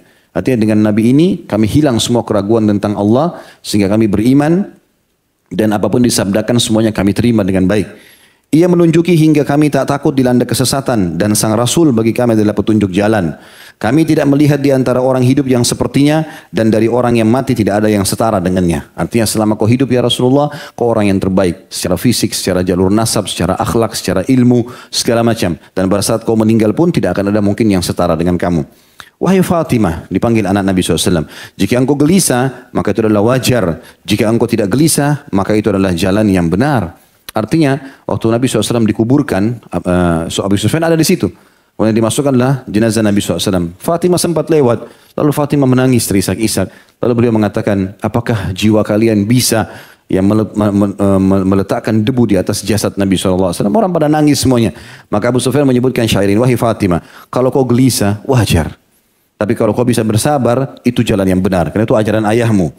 Kembalilah bertakziah sebab terdapat di dalamnya pahala Allah dan keutamaan yang amat sangat banyak. Jadi dia katakan kepada muslimin, ayo sekarang kita takziah di rumah Nabi SAW karena ini pahalanya sangat besar. Ya. Katakanlah tentang ayahmu dan janganlah pernah bosan. Sungguh mengucapkan keutamaan ayahmu akan dibalas. Lalu dia balik kepada Fatimah mengatakan, hai Fatimah, sebutkan semua kebaikan ayahmu. Apapun itu. Karena menyebutkan kebaikannya dan menyampaikan ajarannya adalah ibadah. Kubur ayahmu adalah penghulu semua kubur. Di dalamnya terdapat penghulu manusia sang Rasul. Artinya tidak usah khawatir karena kuburan ayahmu kuburan yang terbaik. Dan di dalamnya manusia yang terbaik. Dan jiwanya masih terus, sampai situ syairnya. Kemudian penulis mengatakan dan jiwanya masih terus rindu kepada kematian agar dapat berjumpa dengan Rasulullah SAW. Semenjak itu dia berdoa kepada Allah SWT mengatakan, ya Allah, bila memang ajalku sudah saatnya tiba maka matikanlah karena aku ingin bersama Nabi SAW di akhirat sana. Dan sudah saya jelaskan teman-teman, para sahabat Nabi Ridwanullahi alaihim punya satu poin penting yang mungkin kita harus terapkan dalam kehidupan kita. Banyak orang sedih dengan terjadinya kematian. Itu sesuatu normal kalau hanya sedih biasa. Tapi kita harus paham teman-teman sebagai seorang muslim. Rukun iman kita yang kelima, iman kepada hari kiamat. Rentetannya dari mulai menghadapi kematian sampai masuk surga dan neraka. Satu paket, gak bisa dipisahin. Mati, masuk kuburan, pembangkitan, hisab, kemudian surga dan neraka. Satu paket, ini rukun iman. Gak bisa kita pungkiri masalah itu. Tapi para sahabat memahami ini lebih dalam daripada kita. Sampai-sampai seseorang di antara mereka, kalau mau meninggal dan akan didatangi oleh teman-temannya, sambil mereka berkata, berita gembira buat kamu. Orang sudah mau mati dikatakan berita gembira. Lalu kemudian mereka menjelaskan kenapa. Karena sebentar lagi engkau akan bertemu dengan Allah, engkau akan bertemu dengan Rasulullah SAW, engkau akan menerima hasil-hasil dari amalmu. Begitu yakinnya mereka kalau mati adalah kebaikan. Tapi bagi orang beriman. Jadi mati bagi orang beriman adalah awal segalanya. Karena kita sedang menuju kepada kehidupan abadi. Dan kematian bagi orang kafir adalah akhir segalanya. Adalah akhir segalanya. Ini harus difahami teman-teman. Kematian seseorang yang sedang terjadi, walaupun itu orang kita cintai, dia tidak hilang. Tapi dia sedang pindah alam saja. Karena salah satu kerabat kami, rupanya anaknya kemarin meninggal di atas pesawat yang tenggelam. Salah satu korban, nangis-nangis ibunya. Telepon saya. Kemudian saya bicara, saya diminta sama kerabat tolong nasihatin. Karena ibunya kayak masih belum bisa menerima. Maka saya bahasakan dengan baik-baik, saya bilang maaf, saya jelaskan. Yang paling pertama sekali, ada namanya ajal dalam agama. Ajal itu batas umur. Bukan cuma kita, semua benda di alam semesta ini punya ajal. Dan kalau sudah tiba ajalnya tidak akan pernah terlambat. Kalau orang itu, anak itu, walaupun tidak sedang di pesawat pada saat jatuh, dia lagi di rumah, dia lagi di pasar, pasti mati di detik itu. Itu konsep dasar Islam. Jadi apa yang terjadi yang merupakan sebab itu bahan cerita manusia supaya ada bahan pembicaraannya. Sebab saja, oh ini orang jatuh, oh ini orang begini. Tapi memang sudah takdir Allah, ajalnya datang pada saat. Kalau belum ajal tidak akan meninggal. Yang kedua, orang meninggal kalau tenggelam pun, ya itu bagian daripada mati syahid dengan izin Allah SWT. Karena begitu dalam hadis, mati tenggelam pun adalah mati syahid sama dengan kebakaran, sama dengan yang lain-lainnya. Kemudian yang ketiga, nah ini tidak hilang saya bilang. Kalau ada pemahaman orang kalau meninggal dia hilang, berarti dia belum beriman kepada rukun iman yang kelima, iman kepada hari kiamat. Orang yang meninggal teman-teman hanya mendahului kita menuju ke akhirat, kehidupan abadi. Kita pun akan seperti mereka. Tinggal tunggu siapa di antara kita lebih dulu ke liang lahatnya. Asal tiketnya sama, iman dan amal soleh ketemu, pasti ketemu. Nggak boleh kita ragu. Itu rukun iman. Kita pasti teman-teman masuk ke dalam surga dengan izin Allah kalau beriman, dan orang kafir pasti masuk neraka. Dan semua disampaikan oleh Allah dan Rasulnya benar. Tidak ada keraguan dalam masalah itu. Itulah yang merupakan kelebihan yang dimiliki oleh Abu Bakar radhiyallahu anhu dan sahabat-sahabat Nabi yang lain. Mereka sangat yakin dengan janji-janji Allah Subhanahu wa taala. Ya. Akhirnya tiba juga saatnya Abu Sufyan radhiyallahu anhu meninggal dunia, dan beliau pada saat akan meninggal dunia itu sempat melakukan beberapa jenis ibadah yang dinukil oleh para ulama. Di antaranya adalah ia sempat melakukan ibadah haji. Ya. Bahkan sebagian ahli sejarah, bahkan dari sahabat Nabi sendiri yang masih waktu itu menyatakan dia mati syahid. Karena pada saat dia lagi haji, kemudian dia lagi tahallul, rupanya ada semacam kutil di bagian kepalanya, itu kena oleh tukang cukur dan berdarah, yang dia meninggal gara-gara itu.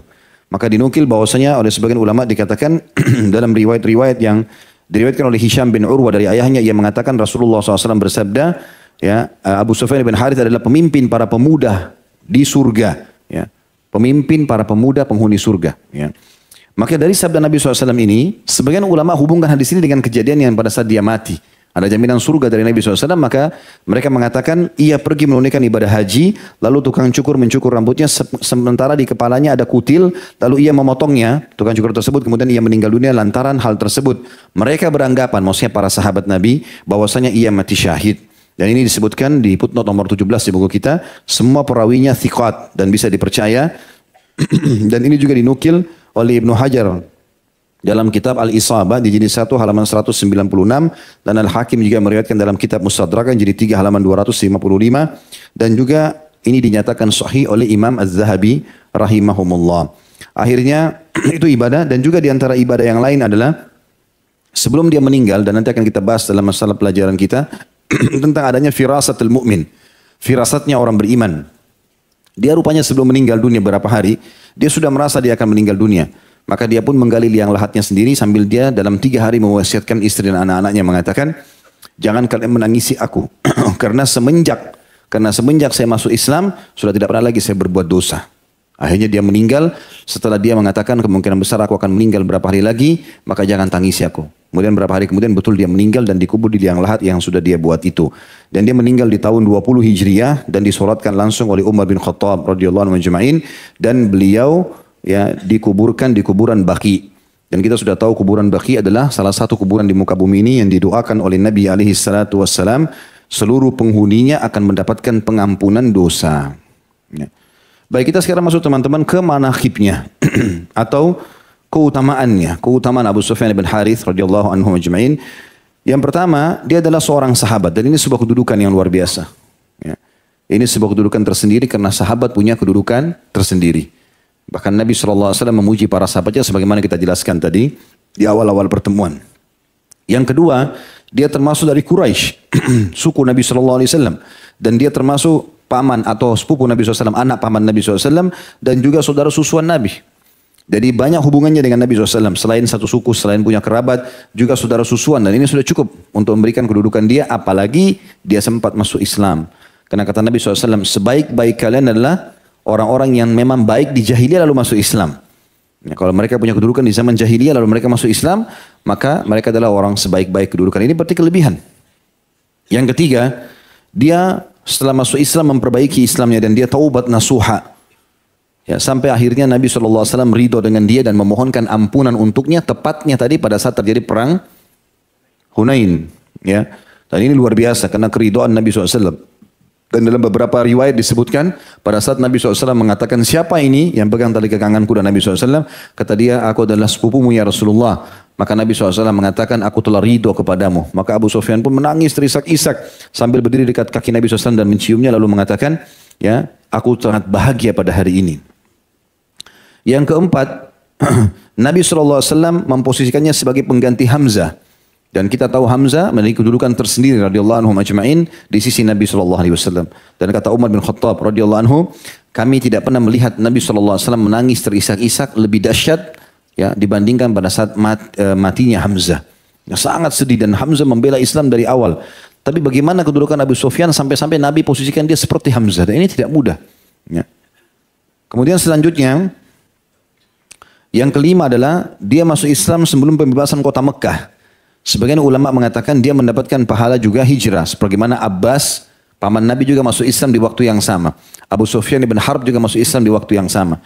Dan setelah mereka sudah tidak lagi hijrah. Karena kata Nabi SAW, la hijrah ba'dal fath.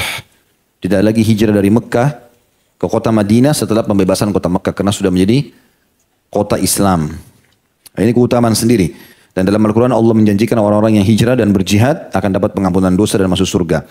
Kemudian yang keenam, dia ikut dalam perang pembebasan kota Mekah dan juga perang Hunain serta perang Tabuk. Ya, semua peperangan ini diikuti oleh Abu Sufyan bin Harith radhiyallahu anhu majma'in, dan dia ikut di pembebasan kota Mekah untuk membuktikan tentang kebenaran Islamnya. Jadi kota Mekah adalah kota dia, dan sekarang dia menyerang keluarganya sendiri, teman-temannya sendiri. Tapi untuk membuktikan keislamannya benar, dia masuk dalam pasukan muslimin lalu menyerang Mekah. Kalau Abu Sufyan bin Harb yang satu, itu cuma masuk Islam lalu dia masuk ke Mekah, tapi dia tidak bergabung dengan pasukan muslimin. Dia hanya sekedar menjadi penjamin bagi penduduk Mekah. Tapi Abu Sufyan bin Harith tidak bergabung di pasukan. Dan kapan Nabi SAW suruh serang, terjadi peperangan, maka terjadi peperangan lah pada saat itu. Dan dia hadir juga di Hunain. Tadi sudah kita ceritakan Hunain ini termasuk peperangan yang dimuliakan dalam Islam. Dan termasuk peperangan yang dihadiri oleh malaikat. Ada dua peperangan Nabi SAW dihadiri oleh malaikat. Perang Badr yang malaikat ikut serta dalam peperangan. Dan perang Hunain malaikat datang tapi tidak ikut berperang. Jadi kan, hanya datang membuat musuh lari takut. Ya, mereka lari ketakutan, meninggalkan ranca peperangan. Kemudian juga yang ketujuh, dia telah mengganti keburukan menjadi kebaikan. Ya, dan dia membuktikan kebenaran Islamnya itu terutama dengan bukti syair-syair. Yang dia balik semua syair-syair dia dulu di masa jahiliyah menjadi syair-syair pembelaan terhadap Islam. Begitu juga dengan hartanya yang dia keluarkan semua untuk menebus harta yang pernah diperangi Islam. Juga pedang yang dia gunakan untuk memerangi orang-orang musyrik setelah dia mengetahui Islam. Yang terakhir yang kedelapan adalah dia mati dalam keadaan Islam. Dan dihitung oleh para ulama mati syahid. Ya, karena dia meninggal dalam keadaan berihram, masih tahallul. Ya. Dan kata Nabi SAW, siapa yang meninggal dalam keadaan berihram, maka kuburlah ia dengan ihramnya. Karena dia akan dibangkitkan nanti bertalbiyah di hari kiamat. Ya, makanya dianggap mereka adalah orang-orang yang mati syahid. Ya, karena tidak butuh kain kafan lagi dengan ihramnya saja. Ya, seperti itulah. Dan dia terlukis seperti itu. Dan juga saking mulianya, dia termasuk dalam kemuliaan adalah disolati langsung oleh Umar ibn Khattab radhiyallahu anhu. Ya, dan Umar bin Khattab tidak mensolati sembarangan orang, gitu kan? Ini berarti memiliki kedudukan ya, yang luar biasa di sisi para sahabat. Sekarang kita masuk teman-teman ke hal yang kita simpulkan dari semua apa yang kita sampaikan, dan ini yang paling penting dari bahasan kita. Tentu saja tadi penting juga biografi beliau dan segala macam, tapi yang kita tidak kalah penting pelajaran yang bisa kita ambil supaya kita bisa terapkan dalam kehidupan sehari-hari kita. Yang pertama, kita mengulangi lagi perkataan bahwasanya sahabat memiliki kedudukan, dan bagaimanapun kesalahan yang pernah mereka lakukan sebelum masuk Islam tetap bukan menjadi tolok ukur. Tapi tolok ukur setelah mereka masuk Islam, dan terbukti hampir semua mereka. Kalau kita tidak katakan semuanya mereka yang tadinya membenci Islam. Ya, kita katakan semuanya mereka yang membenci Islam setelah masuk Islam justru terbalik membela Islam. Pernah kita ceritakan juga Ikrimah bin Abi Jahal, Umar bin Khattab, dan beberapa sahabat-sahabat Nabi yang lain. Dan ini pelajaran penting teman-teman sekalian, karena ini menandakan taubat nasuha. Bukan seperti yang dilakukan oleh sebagian orang. Mereka mengatakan Islam, mereka syahadat, mereka sudah mulai mempelajari Islam, tapi ternyata dalam praktek lapangannya beda. Nah, mereka tidak melakukan itu. Jadi kedudukan sahabat yang pertama. Yang kedua, Islam hanya menghakimi seseorang sesuai dengan keadaan akhir hidupnya. Dan Islam tidak melihat masa lalu seseorang. Jadi yang pertama tadi adalah kedudukan sahabat. Terbukti Abu Sufyan bin Harith, walaupun radhiyallahu anhu dia membenci Islam, tapi yang sekarang kita pelajari adalah akhir hidupnya. Awal kisah tadi hanya menceritakan masa lalunya, dan itu sudah terhapuskan dengan pemaafan Nabi SAW, dan juga bagaimana kiprahnya dalam mempertahankan Islam, bahkan terhitung mati syahid di akhir hidupnya radhiyallahu anhu. Dan beliau sendiri menukil perkataannya mengatakan kepada keluarganya, jangan kalian tangisi saya karena saya sama sekali ya tidak pernah berbuat dosa setelah masuk Islam. Dan ini kedudukan tersendiri. Islam akan menilai akhir hidup seseorang, terutama istiqomahnya. Nah, ini sedikit teman-teman saya beri sebuah gambaran ya. Kita kalau mau mengikuti satu perlombaan, apa saja kita mau daftar perlombaan, mudah. Kita kalau mau mengejar prestasi di perlombaan itu, mudah. Mau juara 1, juara 2, juara 3, tinggal berusaha. Jadi kan, latihan yang maksimal kita akan bisa. Tapi yang sulit itu mempertahankan kejuaraan itu. Ya. Kalau ada orang ikut pertandingan juara 1 terus, itu luar biasa itu. Berarti dia bisa melakukan istiqomahnya kalau bahasa kita. Bagaimana dia bisa mempertahankan kedudukan itu. Jadi awal orang sadar dapat hidayah, dia mulai masuk Islam atau dia mulai ikut pengajian kalau kita sekarang. Itu sudah langkah yang bagus. Kemudian mulailah dia menerapkan dalam hidupnya peraturan-peraturan agama. Itu juga sudah bagus, gitu kan? Tetapi yang paling penting dari semua ini bagaimana istiqomah di situ. Tidak kendor. Tidak ada lagi namanya berubah atau dalam bahasa agama kita futur. Setahun baik, setahun tidak baik. Sebulan baik, sebulan tidak baik. Atau dia masih mencampur baukan antara kebaikan dan keburukan. Saya temukan banyak orang-orang ngomongnya luar biasa kalau ngomong. Dalil-dalilnya banyak. Begitu masuk ke dalam kehidupannya pelanggaran agama banyak sekali ini. Gitu. Dan akhirnya pembicaraan yang dia ucapkan dengan ini beda gitu. Ini bahaya sekali. Bicara A, tapi di belakangnya berbeda gitu kan. Dan ini tercontohkan dalam kehidupan mereka. Maka ini sama sekali berbahaya. Ini keluar daripada jalur istiqomah. Istiqomah yang benar teman-teman adalah bagaimana seseorang betul-betul menangkap ilmu agama yang benar. Lalu dia terapkan dalam kehidupannya dan bertahan sampai ajal datang. Itu yang dicontohkan oleh para sahabat. Kemudian yang ketiga teman-teman sekalian. Yang kedua ini yang masalah istiqomah ini. Dan Islam menilai akhir kehidupan seseorang sesuai dengan hadis Nabi SAW ya. Ada hadis diriwayatkan oleh Imam Bukhari, al-amal bil khawatim. Amal-amal itu akan dinilai Allah sesuai dengan yang terakhir dilakukan. Ya. Makanya juga ada hadis Nabi SAW yang berbunyi, ada seseorang antara kalian yang beramal dengan amal-amal ahli surga. Sampai tidak ada jarak antara dia dengan surga kecuali satu jengkal saja. Kemudian terlintaslah takdir dia melakukan perbuatan ahli neraka. Kufur misalnya. Maka masuklah di dalam neraka. Dan ada orang melakukan perbuatan ahli neraka terus saja sampai tidak ada lagi jarak antara dia dengan neraka kecuali satu jengkal. Lalu terlintaslah takdir dia. Artinya dia melakukan amal baik. Ya, dia masuk Islam misalnya setelah dia kufur sekian lama. Dia taubat. Kemudian dia meninggal dalam keadaan tersebut. Maka masuklah dia ke dalam surga. Gitu kan? Makanya teman-teman menjaga amal itu penting. Kata Nabi SAW, janganlah seseorang dari kalian mengatakan dulu saya pernah sholat malam. Itu dulu. Sekarang, hari ini, besok, lusa, selama kita ada, pertahankan. Bahkan kata Nabi SAW untuk memudahkan kita, amal yang paling Allah cintai adalah amal yang rutin dijaga walaupun sedikit. Sholat duha 2 rakaat, terus antum kerjakan sudah 10 tahun, lebih baik daripada 12 rakaat tapi cuma sekali. Ya. Atau sholat malam, tiap malam walaupun cuma 2 rakaat, tapi tiap hari yang antum kerjakan. Walaupun lebih afdal, 8 sampai witir dengan 3 rakaat, jadi 11 rakaat, lebih afdal. Tapi kalau ada orang cuma mau lakukan 2 rakaat saja, tapi dia istiqomah terus saja sampai dia 10 tahun dia kerjakan, sampai mau meninggal pun dia kerjakan. Itu lebih Allah cintai daripada dia sholat malam hari ini, besok tidak. Sholat malam 2 hari, seminggu tidak sholat. Maka itu ya berbeda. Makanya para sahabat juga menukil perkataan yang mengatakan, kami tidak melihat di masa Nabi SAW orang yang ketinggalan takbiratul ihram pertama kecuali orang munafik. Jadi istiqomahnya mereka. Sampai kalau terdengar azan, kami satu sama lain saling menopang temannya, ya, walaupun yang lagi sakit dipikul ke masjid. Kemudian dia sholat sambil memegang pundak temannya. Jadi mereka menjaga istiqomah itu. Ya. Keistiqomah ini penting sekali untuk dijaga. Yang ketiga teman-teman sekalian, ada riwayat yang saya mau sampaikan di sini. Saya sudah tulis ya, riwayat Imam Bukhari. Salah satu contoh berbahayanya amal yang ditutup dengan keburukan ini adalah riwayat Imam Bukhari. Dari Sahal bin Sa'ad As-Sa'idi radhiyallahu anhu, beliau mengatakan, kami pernah melihat bersama Nabi SAW seorang laki-laki yang memerangi musyrikin.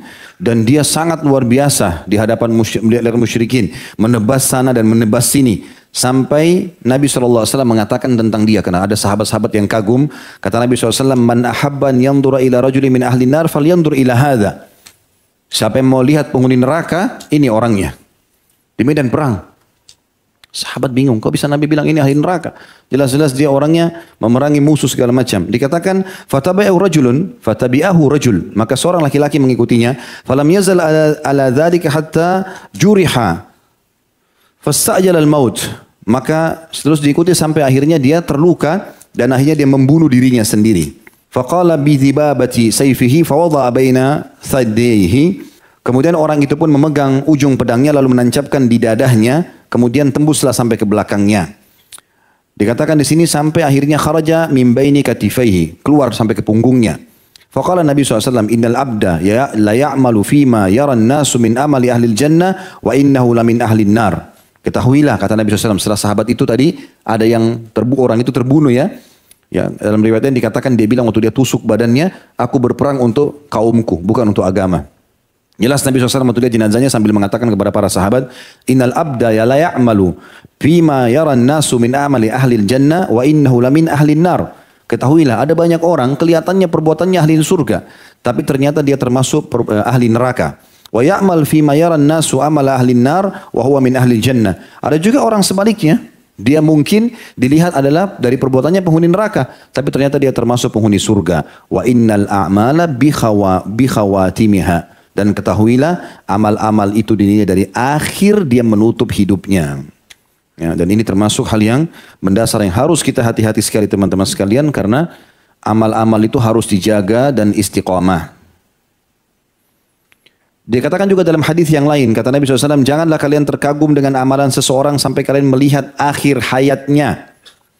Karena mungkin saja seseorang beramal pada suatu waktu dengan amalan soleh, yang seandainya ia mati maka ia akan masuk surga. Akan tapi ia berubah dan mengamalkan amalan buruk. Mungkin saja seseorang beramal pada suatu waktu dengan amalan buruk, yang seandainya ia mati maka ia akan masuk neraka. Akan tapi ia berubah dan beramal dengan amal soleh. Oleh karenanya, apabila Allah menginginkan suatu kebaikan bagi seseorang hamba, Allah akan memberinya petunjuk sebelum ia meninggal, yaitu memberinya taufik untuk beramal soleh.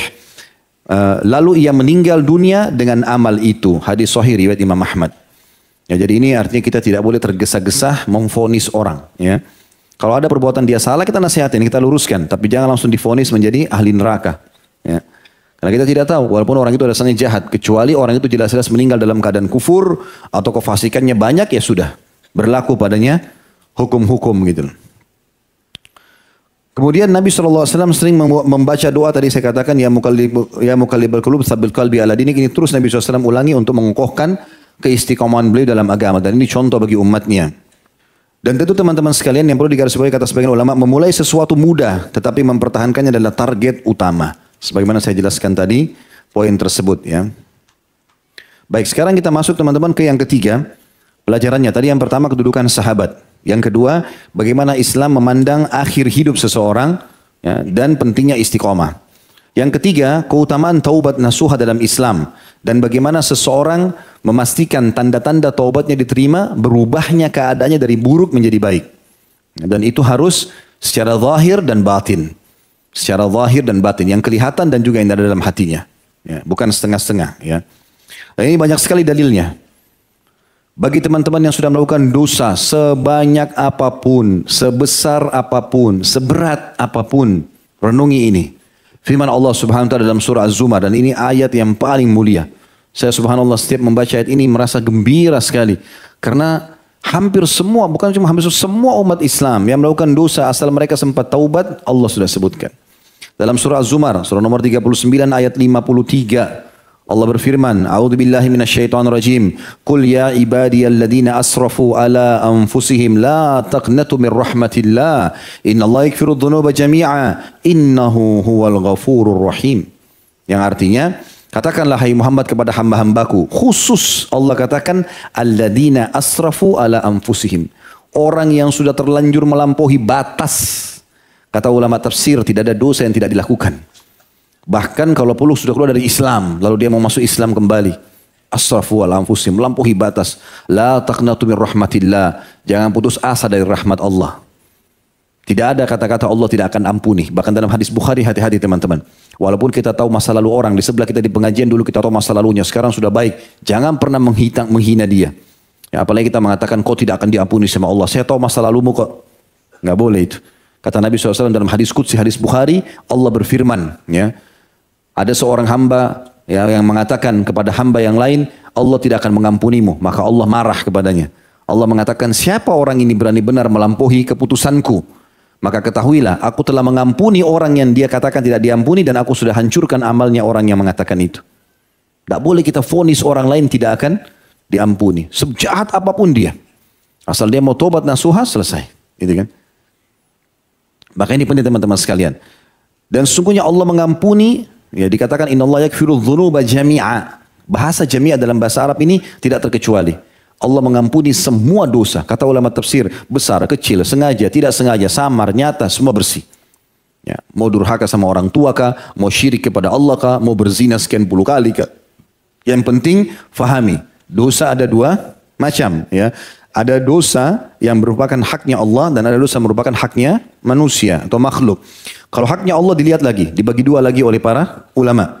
Kalau haknya Allah Subhanahu wa taala yang tidak membutuhkan atau tidak ada hubungannya dengan masalah qada, ya harus diganti.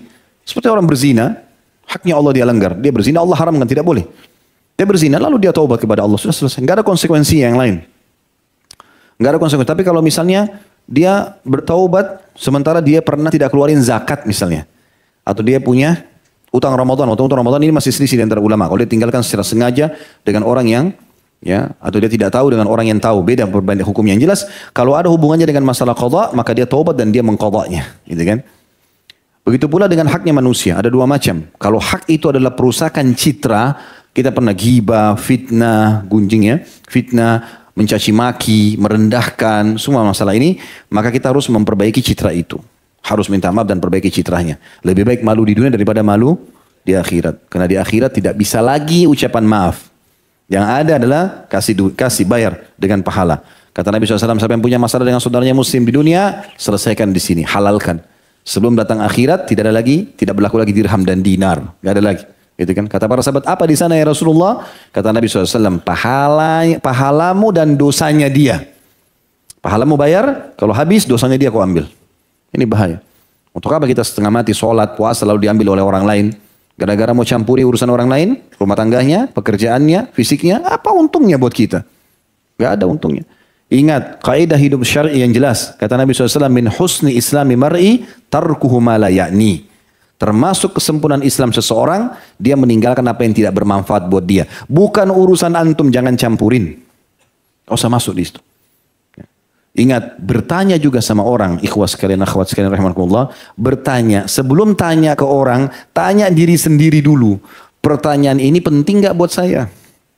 Ya, mau tanya bajunya orang, mau tanya topinya, mau tanya tasnya, mau tanya kerjaannya, mau tanya rumah tangganya. Penting gak buat antum ini? Ada urusannya nggak? Kalau baju orang dia pakai bagus, kita tanya. Memang kita ingin tahu, mau beli, gak ada masalah. Tapi kalau setiap ketemu orang, oh bajunya beli di mana? Padahal nggak mau, ada urusan sama dia. Kenapa warnanya begini? Kenapa begitu? Nggak perlu semua bertanya. Mungkin teman-teman sekalian dia pinjam baju tetangganya. Nah, lah ya, lagi basah dia pakai baju tetangga kan? Antum tanya dia jadi nggak enak. Bagaimana istrinya? Mungkin baru cerai. Kita nggak tahu. Mungkin pertanyaan itu tidak enak buat dia. Bagaimana orang tua? Mungkin orang tuanya baru meninggal. Kita nggak tahu. Tidak semua pertanyaan itu harus dilontarkan. Bertanya kalau perlu dan tanya diri kita sendiri dulu. Perlu nggak pertanyaan ini? Ya? Apalagi masuk ke zona orang lain, nggak boleh. Ya? Kita memasukkan gembira dalam hati seorang muslim, menutupi aibnya adalah ibadah yang sangat besar pahala yang di sisi Allah SWT. Jangan balik ini. Jangan balik sibuk dengan keadaan orang lain yang tidak ada gunanya. Bahaya sekali. Yang kedua dalam dosa sama manusia adalah masalah materi. Mencuri, mengambil barang yang bukan hak, makan makanan yang bukan hak kita, pulpen, baju kaos, topi, buku, apa saja. Sendal. Ya, soalnya sampai di masjid pun ada pencuri sendal ini. Ya. Di rumah Allah aja berani mencuri. Gimana ceritanya ini? Ya. Bahkan tasnya orang dicuri. Berapa banyak CCTV tangkap begitu. Masuk dalam taklim penampilannya saja. Tapi luar biasa mencuri. Orang mencuri di rumahnya manusia aja sudah menakutkan. Apalagi mencuri di rumahnya Allah ini. Terlalu berani gitu ya. Lagi untuk apa mencuri ini? Apa gunanya? Kerja. Kenapa tidak kerja? Kita semua punya potensi yang sama kan? 24 jam waktu. 24 jam waktu kita semua, mata kita dua sama-sama. Ada orang yang 25 jam waktunya. Ada sini punya 25 jam? Nggak. Ada yang 3 matanya? Nggak. Semuanya sama. Berarti potensinya sama kan? Untuk apa mencuri ini? Dosa besar, nggak ada gunanya. Hubungan kita rusak sama orang. Kerja. Mulia. Kata Nabi SAW, tidak ada orang yang membuka pintu iffah. Iffah itu kemuliaan. Mau terima tapi dengan imbalan. Dia kerja. Kecuali Allah bukakan pintu kekayaan. Dan tidak ada orang yang membuka pintu mengemis. Kasih sayain. Kecuali Allah bukakan pintu kemiskinan. Ya. Baik, selanjutnya teman-teman sekalian. Firman Allah Subhanahu wa taala yang mulia, dan ini Allah mengatakan Allah mengampuni semua dosa-dosa. Sesungguhnya Allah itu Maha Pengampun dan Maha Pengasih.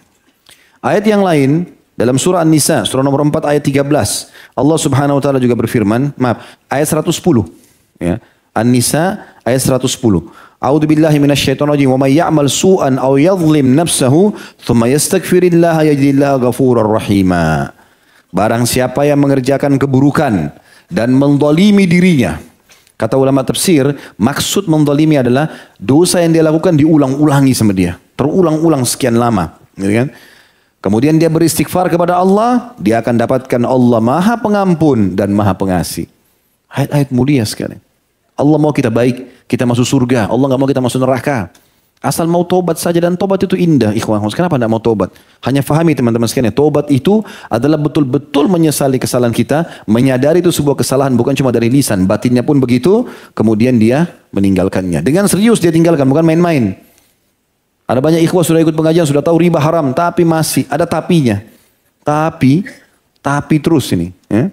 Jadi kapan mau 100% tobat ini hijrah, ya kan? Masih ada tapi nggak usah pakai tapi, nggak usah betulin manusia. Makan yang halal saja, kalau enggak biar kelaparan nggak apa-apa, gitu kan? Nggak boleh masuk yang haram lagi. Sudah stop, masa-masa lalu sudah selesai, tutup semuanya. Kalau enggak sekarang berubah ikhwah, kapan antum berubah? Coba. Kalau enggak sekarang taubat, kapan taubat? Kalau enggak sekarang jadi orang baik, kapan? Mau tunggu ajal datang baru menyesal? Menyesal ikhwah sekalian, menyesal. Waktu kita nggak ada lagi, waktu nggak ada. Nggak ada jaminan kita masih hidup nanti malam. Nggak bisa. Sampai Umar bin Khattab mengingatkan, hasibu anfusakum qabla an tuhasabu. Hisab baik-baik dirimu sebelum kau dihisab sama Allah, gitu kan? Dia mengatakan wazinu a'malakum qabla an tuzan. Timbang amal-amal kalian sebelum ditimbang nanti hari kiamat. Juga dalam firman Allah yang lain, dalam surah Asy-Syura, surah nomor 42 ayat 25. Allah SWT berfirman, firman Allah luar biasa, banyak sekali masalah taubat. Ini saya pilih beberapa ayat saja. A'udzubillahi minasyaitonir rajim. Asy-Syura surah nomor 42 ayat 25. Wa huwal ladzi yaqbalu taubata an ibadihi wa ya'fu 'anis sayyi'at wa ya'lamu ma taf'alun. Dialah Allah satu-satunya yang menerima taubat hamba-hambanya. Ingin kembali kepada Allah, Allah terima semuanya dari hamba-hambanya. Dan dia memaafkan semua kesalahan. Kata ulama tafsir, Allah enggak sebutkan wa ya'fu 'anis sayyi'ah. Dan dia memaafkan kesalahan. Dipakai mufrad, tidak. Allah pakai jamak. Wa ya'fu 'anis sayyi'at.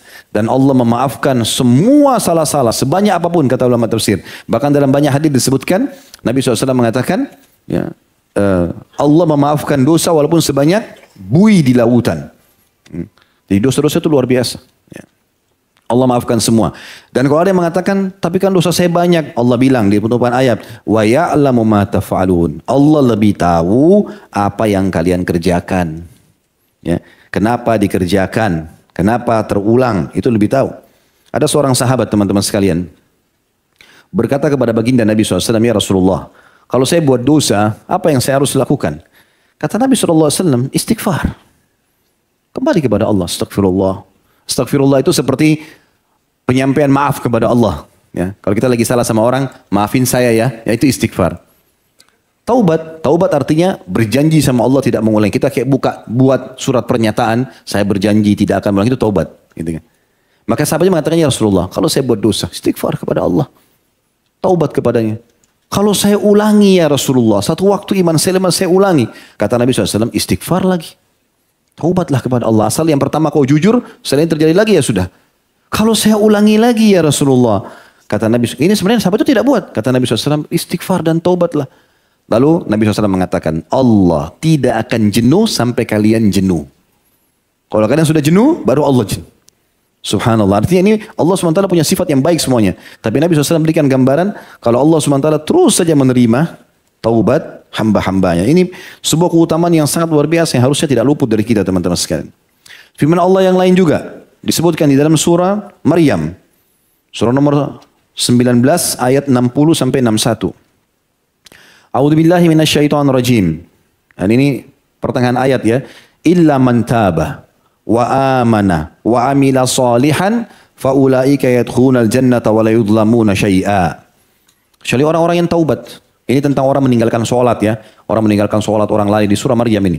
Kemudian kata Allah SWT, kecuali orang yang taubat, ya dia beriman lalu dia tahu. Kecuali orang yang taubat lalu dia beriman dan beramal saleh, maka mereka pasti pada saat meninggal masuk ke dalam surga dan tidak ada kezaliman sedikit pun bagi dia. Itu ayat 60. Lalu Allah sebutkan surga yang dijanjikan itu.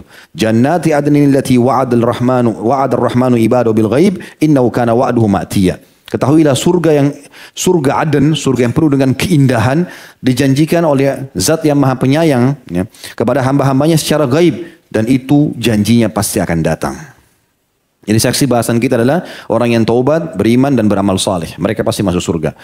Kemudian juga dalam surah Nuh, surah nomor 71 ayat 10 sampai ayat 12. Tentang keutamaan istighfar dan taubat akan mendatangkan rezeki, kesehatan, ketentraman hidup, kedamaian. Enak sekali itu. Saya yakin di sini insya Allah ikhwan dan akhwat kita semua, bukan cuma antum, saya mungkin kita memiliki masa lalu yang salah, pernah buat dosa, manusia buat salah gitu kan.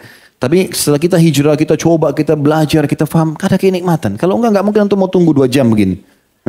Enggak mungkin kita mau sholat berjamaah di masjid, enggak mungkin terdorong untuk kita beristighfar dan bertobat kepada Allah SWT. Maka itu ada kenikmatannya. Ini tinggal dipertahankan saja. Allah mengatakan melalui lisan Nuh alaihissalam, "A'udzu billahi minasyaitonir rajim, faqul istaghfiru rabbakum innahu kana ghaffara." Aku berkata kepada kaumku, ya Allah, istighfarlah kalian kepada Tuhan kalian karena Dia Maha Pengampun. Sebesar apapun dosa kalian, Dia akan maafkan. Manfaatnya, yursilis sama alaikum idrara. Maka Dia akan turunkan dari langit air yang deras, maksudnya hujan lebat. Karena dengan hujan tumbuh-tumbuhan akan hidup, ya. Kemudian hewan-hewan hidup, manusia hidup. Hujan dibutuhkan oleh manusia. Makna yang lain kata ulama tafsir, diturunkan dari langit rezeki yang luas. Kemudian ayat 12-nya, wa yumditkum bi amwalin wa banin wa yaj'al lakum jannatin wa yaj'al lakum anhara. Dan Dia otomatis dengan istighfar itu akan memperbanyak harta kalian dan keturunan kalian, juga memberikan kepada kalian kebun-kebun yang lebat dan juga sungai-sungai yang banyak. Kemudian surah Al-Imran, surah nomor 3 ayat 16. A'udzu billahi minasyaitonir rajim. Alladzina yaqulun rabbana innana amanna faghfir lana dzunubana wa qina adzabannar. Ya, Allah SWT mengajar kita salah satu cara beristighfar selain astaghfirullah wa atubu ilaih. Kan lafaznya macam-macam, astaghfirullahal azim alladzi la ilaha illa huwal hayyul qayyum wa atubu ilaih. Allahumma anta rabbi la ilaha illa anta khalaqtani wa ana 'abduka wa ana 'ala ahdika wa wa'dika mastata'tu a'udzu bika min syarri ma sana'tu abu'u laka bi ni'matika 'alayya wa abu'u bi dhanbi faghfir li fa innahu la yaghfiru dhunuba illa ant. Rabbi ighfir li wa li walidayya rabbi ighfir li wa li walidayya kama rabbayani shaghira. Juga di sini ada Rabbana innana amanna faghfir lana dzunubana wa qina adzabannar. Ya Allah, kami sudah beriman, ya. Kata Allah, orang-orang yang mengucapkan ini diampuni dosanya. Mereka mengatakan Rabbana innana amanna, wahai Tuhan kami sudah beriman, faghfir lana dzunubana wa qina adzabannar. Maka ampunilah dosa-dosa kami dan selamatkanlah kami dari api neraka. Syekh Utsaimin rahimahullah menekankan bahwasanya taubat nasuha memiliki 5 syarat mutlak. Ya. Yang pertama adalah ikhlas. Betul-betul makna ikhlas adalah mengharapkan pahala dari taubat itu serta takut akan azab Allah, ya. Bila tidak taubat akan dihukum. Itu maknanya ikhlas. Jadi bukan hanya mengatakan sama temannya, sama istrinya, sama suaminya, sama orang tuanya, iya saya mau taubat. Bukan itu, tidak cukup. Harus seseorang betul-betul dia dari hatinya mengharapkan pahala dari taubat itu. Dianggap betul-betul jadikan taubat itu ibadah. Kemudian dia takut kalau dia tidak sempat taubat, maka azab Allah akan datang. Ini sudah masyhur tentunya hadis Nabi SAW yang masyhur dalam hadis Abu Dawud, Inna Allah la yakbalu amalan illa ma kana khalisan liwajhi. Allah tidak akan menerima perbuatan kecuali yang ikhlas karenanya. Yang kedua, penyesalan dilandasi dengan ilmu dan keyakinan. Menyesal, tapi menyesalnya bukan karena ketahuan. Ya. Menyesal bukan karena terpaksa. Menyesal bukan karena tidak enak, ya, sama orang-orang, sama atasan, sama pasangan hidup. Ada banyak orang begitu, selingkuh ketahuan, nangis-nangis depan pasangannya, tapi karena itu saja, makanya dia ulangi lagi. Syekh Utsaimin rahimahullah detail sekali mengatakan penyesalan harus diikuti dengan ilmu agama. Tahu, memang harus syarat daripada taubat nyesal. Oh ini salah, gitu. Itulah yang penting. Kemudian keyakinan penuh bahwasanya memang ini syarat taubat.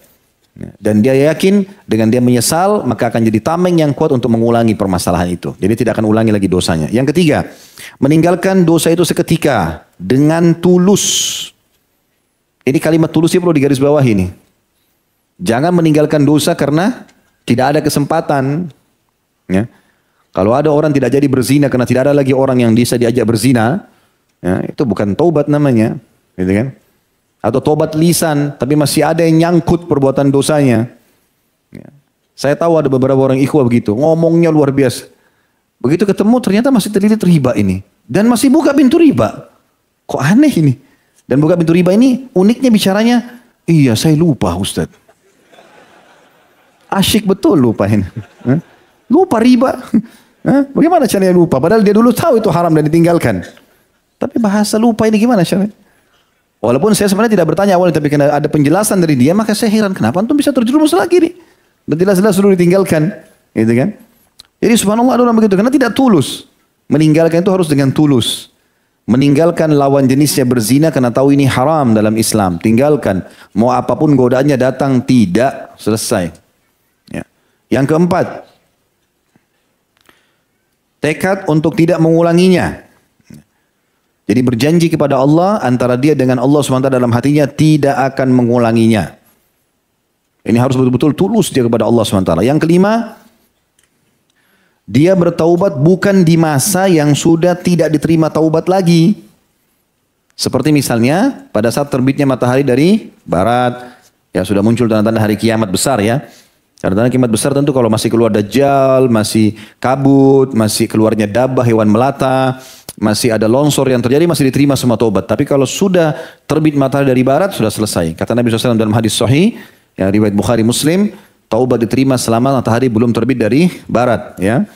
Begitu juga sebelum yang kedua, sebelum ruh. Tapi ini secara umum ya, berarti selama itu belum ada masih bisa terima taubat. Kalau secara khusus, ini Syekh Utsaimin tekankan mengatakan kalau secara khusus adalah pada saat ruh sudah sampai di tenggorokan. Kata Nabi SAW, taubat diterima selama belum sampai ke tenggorokan. Karena ruh itu akan ditarik, terus keluar melewati tenggorokan. Seperti itulah. Ya. Dan selama 5 syarat ini insya Allah dipenuhi, maka taubatnya akan diterima oleh Allah Subhanahu wa Ta'ala.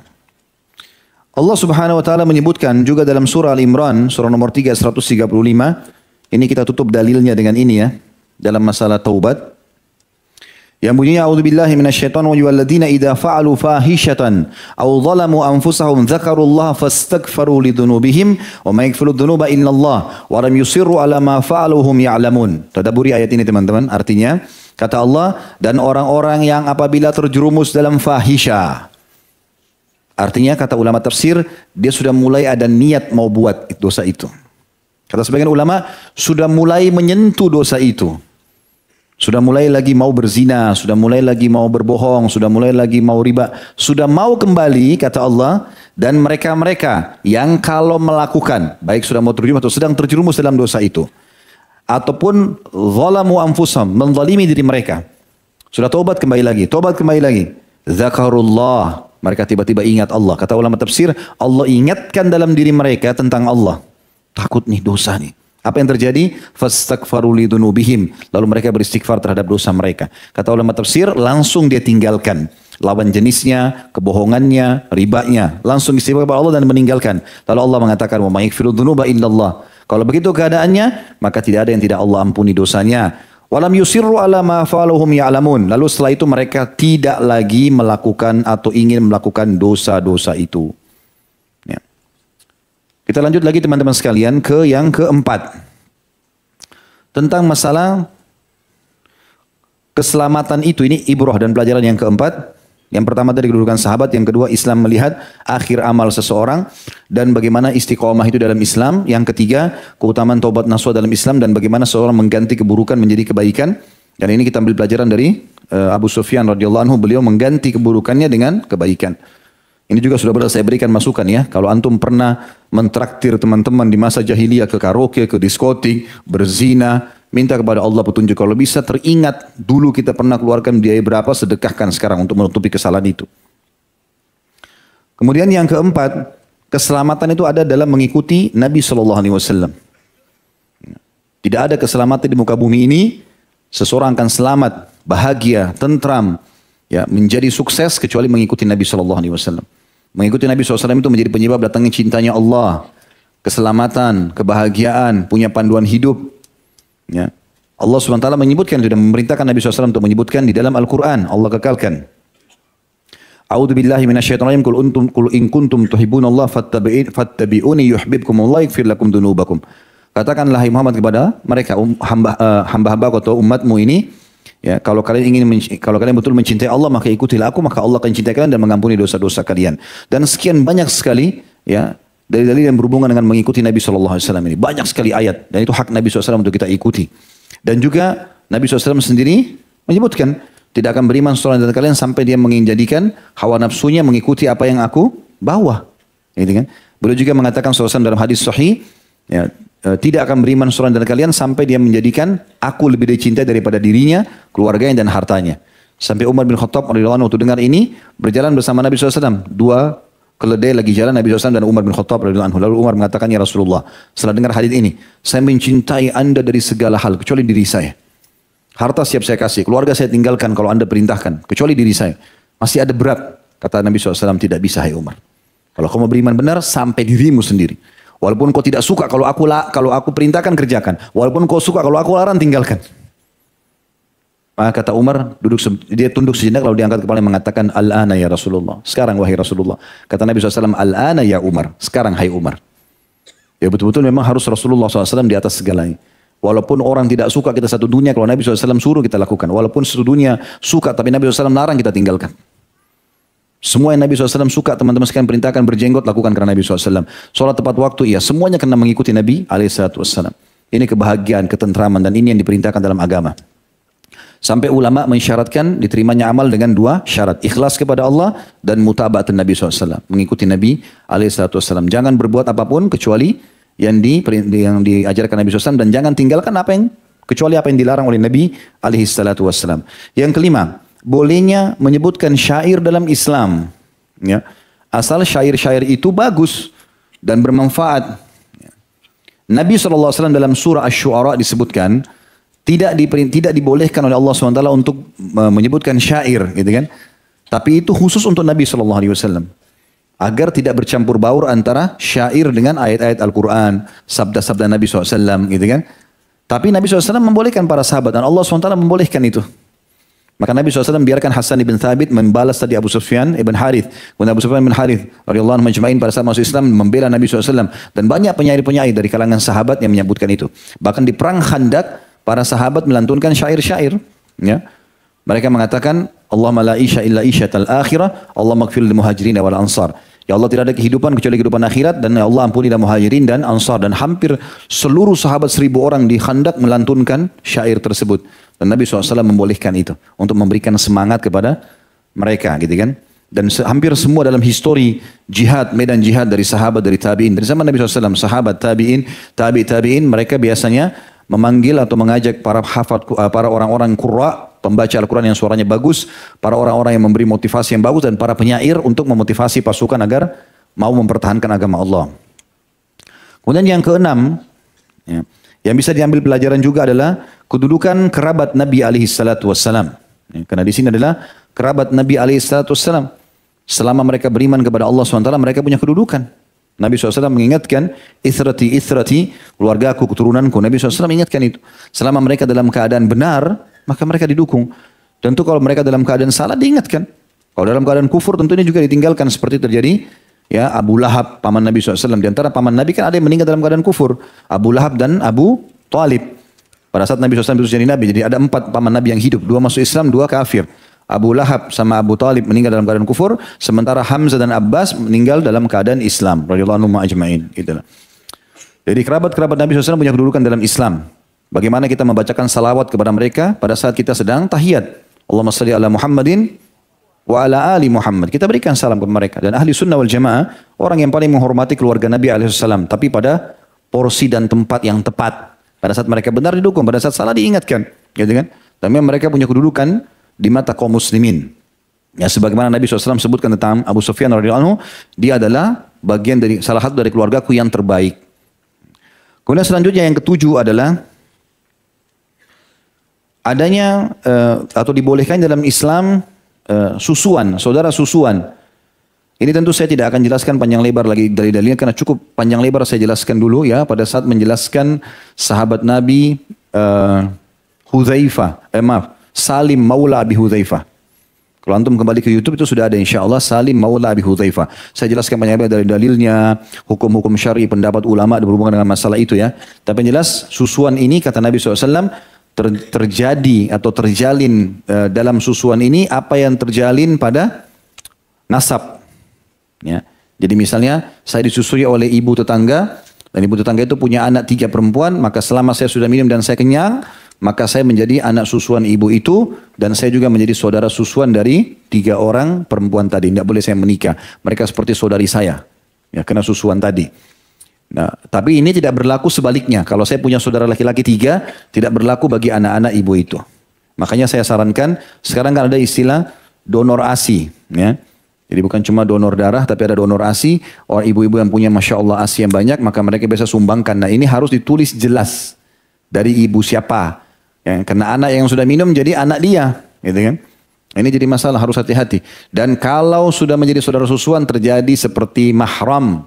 Ingat itu. Pernah di zaman Nabi SAW dalam hadis Bukhari ada 2 orang menikah. Sudah saling suka nih. Laki-laki sama perempuan. Pas selesai akad nikah. Ada satu ibu-ibu datang lalu mengatakan, ya Rasulullah. Nih 2 orang yang baru anda nikahkan nih. Saya dulu susuin mereka berdua nih. Nggak ada hubungan kerabat tapi dua-dua ini susuan saya. Maka Nabi SAW pisahkan. Nggak boleh lagi jadi suami istri. Padahal baru sudah akad nikah. Ya. Nah, ini harus hati-hati. Makanya kita tidak boleh sembarangan memberikan ASI bagi akhwat kita, ummahat kita, hati-hati masalah ini. Dan kita pun kalau misalnya ada akhwat yang tadi menyumbang sembarangan tanpa memberikan namanya, ini berbahaya. Atau menerima ASI sembarangan tanpa mengetahui sumbernya. Karena anak kita jadi mahramnya dia. Dan anak-anak dia jadi mahram anak kita. Ini jadi hukum syar'i itu sendiri. Makanya harus hati-hati ya.